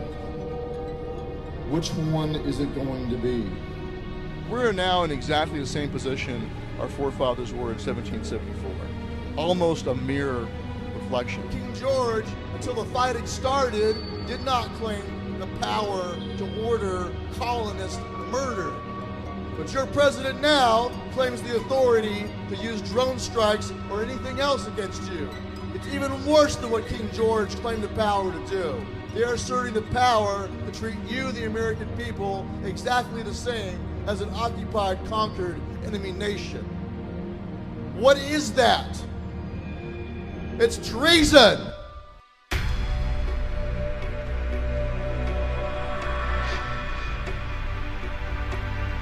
We have three ways to deal with the government. We have the soapbox, we have the ballot box, and we have the cartridge box. They catch you violating their unconstitutional laws, they will, when they please, send armed men to work their will upon you. And people, innocent of any crime save the one these tyrants created, will die resisting. If we came to the point they started rounding people up, I would resist. I would resist. I would not go to the king. I would rather die in the street with a gun in my hand than die in a camp. You know, if I have to die, I'm going to die a free man. We will not die! You wish to stay free and to pass down that freedom to your children's children. You can do no less than become the lawbreakers that they have unconstitutionally made of you. You are the modern American revolutionaries, but unlike them, all you have to do is preserve what was already given to you by the blood of other patriots. You have to make sure it's not in vain. As long as your heart beats, as long as you draw breath, you have a duty to stand. We will not comply, and we will resist. Accept that fact, embrace it, and resolve to be the very best, most successful lawbreakers you can be, and you will stay free.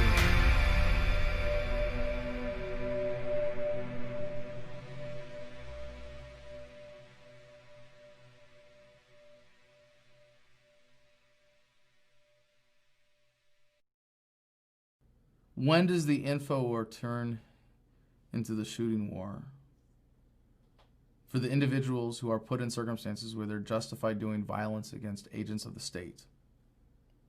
It already is. For the people who defended their home against a police invasion were found by the Supreme Court in Minnesota that they were justified in resisting that invasion of their home. It was already a shooting war. For the insurgents in Iraq and Afghanistan defending their home, it is already a shooting war and not an info war. And for people that are directly threatened by the violence of government every day on the streets in the United States, it already is a shooting war. But the way that you defeat it is by winning the info war.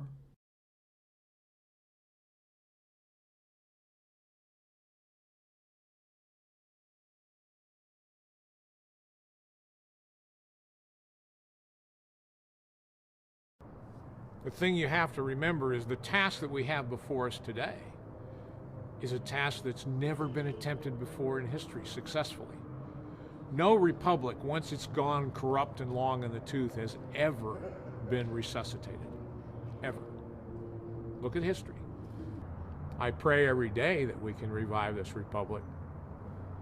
I don't know it's possible. It's up to the determined minority to make it happen, to shape history. I have my doubts. I do. But I know that we have to try.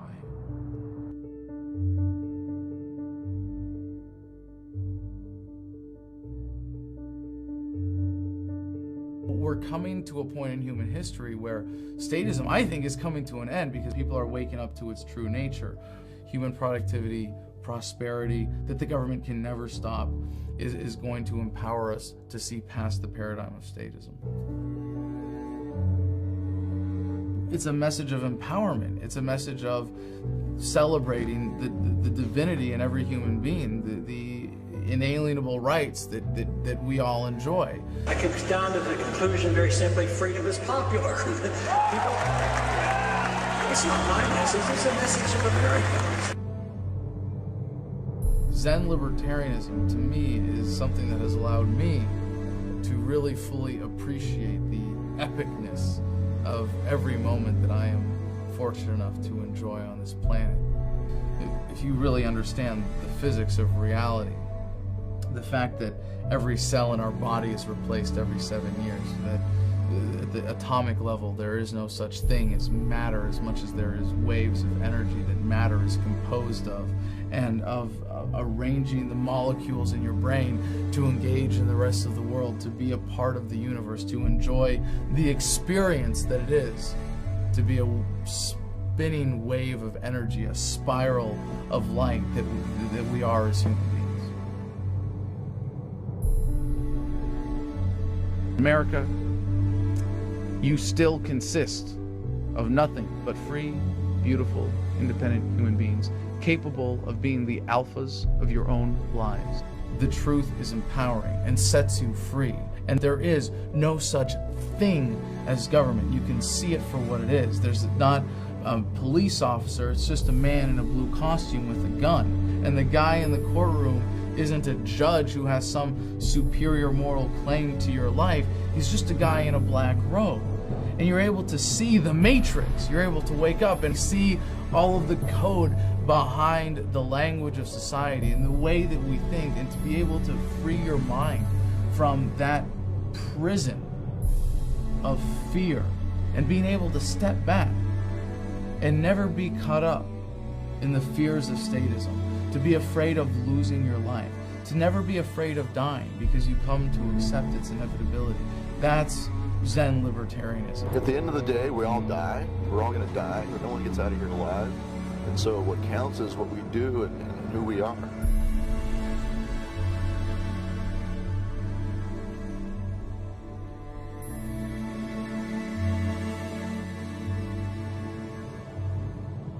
We really need to wake up, and we need to say, we're not going to use violence to enforce this. We're not going to use force to enforce this.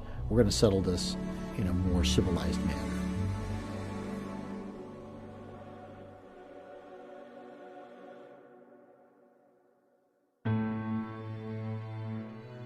There isn't much chance of avoiding the quote-unquote hard landing that we've been discussing. It is a precipice that some states have already plunged over, and that the federal government threatens to follow. What can you do about it? It's the same thing that's been going on since the beginning of time. We have no power. That's the other lie. The other lie is that these systems can't be wrecked.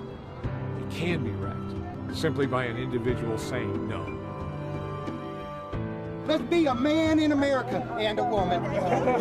All we gotta do is stand up and say no. There will always be somebody who wants to be free and is willing to fight to defend that. Human beings need to be free in order to achieve their full potential. Love is the core of this second American Revolution. We do have the power. It would be startlingly easy to reverse all of this, is what people do not generally understand.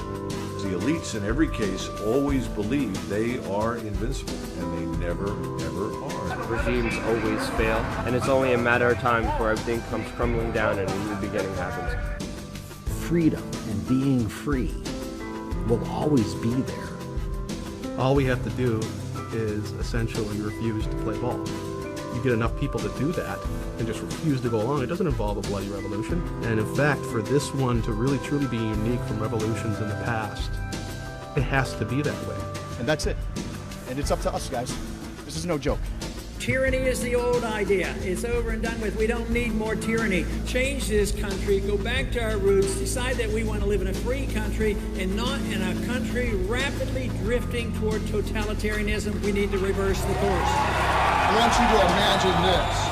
Imagine that every single soldier, sailor, airman, and Marine understood what you understand, knew what you know, felt what you feel about freedom. Imagine if they had that conviction in their hearts and in their minds and in their souls to be a warrior for liberty. Would you fear them anymore? I'm letting go and releasing this medal because love is the most powerful force that we can employ as human beings on this planet. I don't want us to suffer this again, and I don't want our children to suffer this again. So I'm giving these back.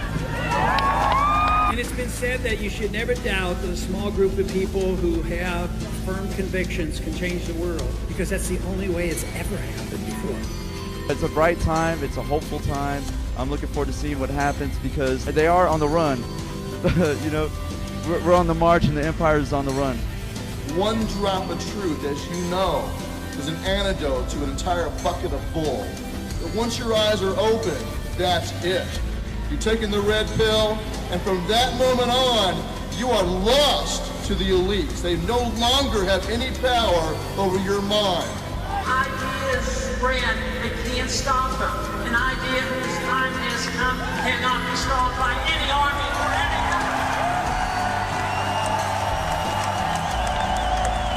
In terms of resistance, say no every chance you get. Every chance you get, say no.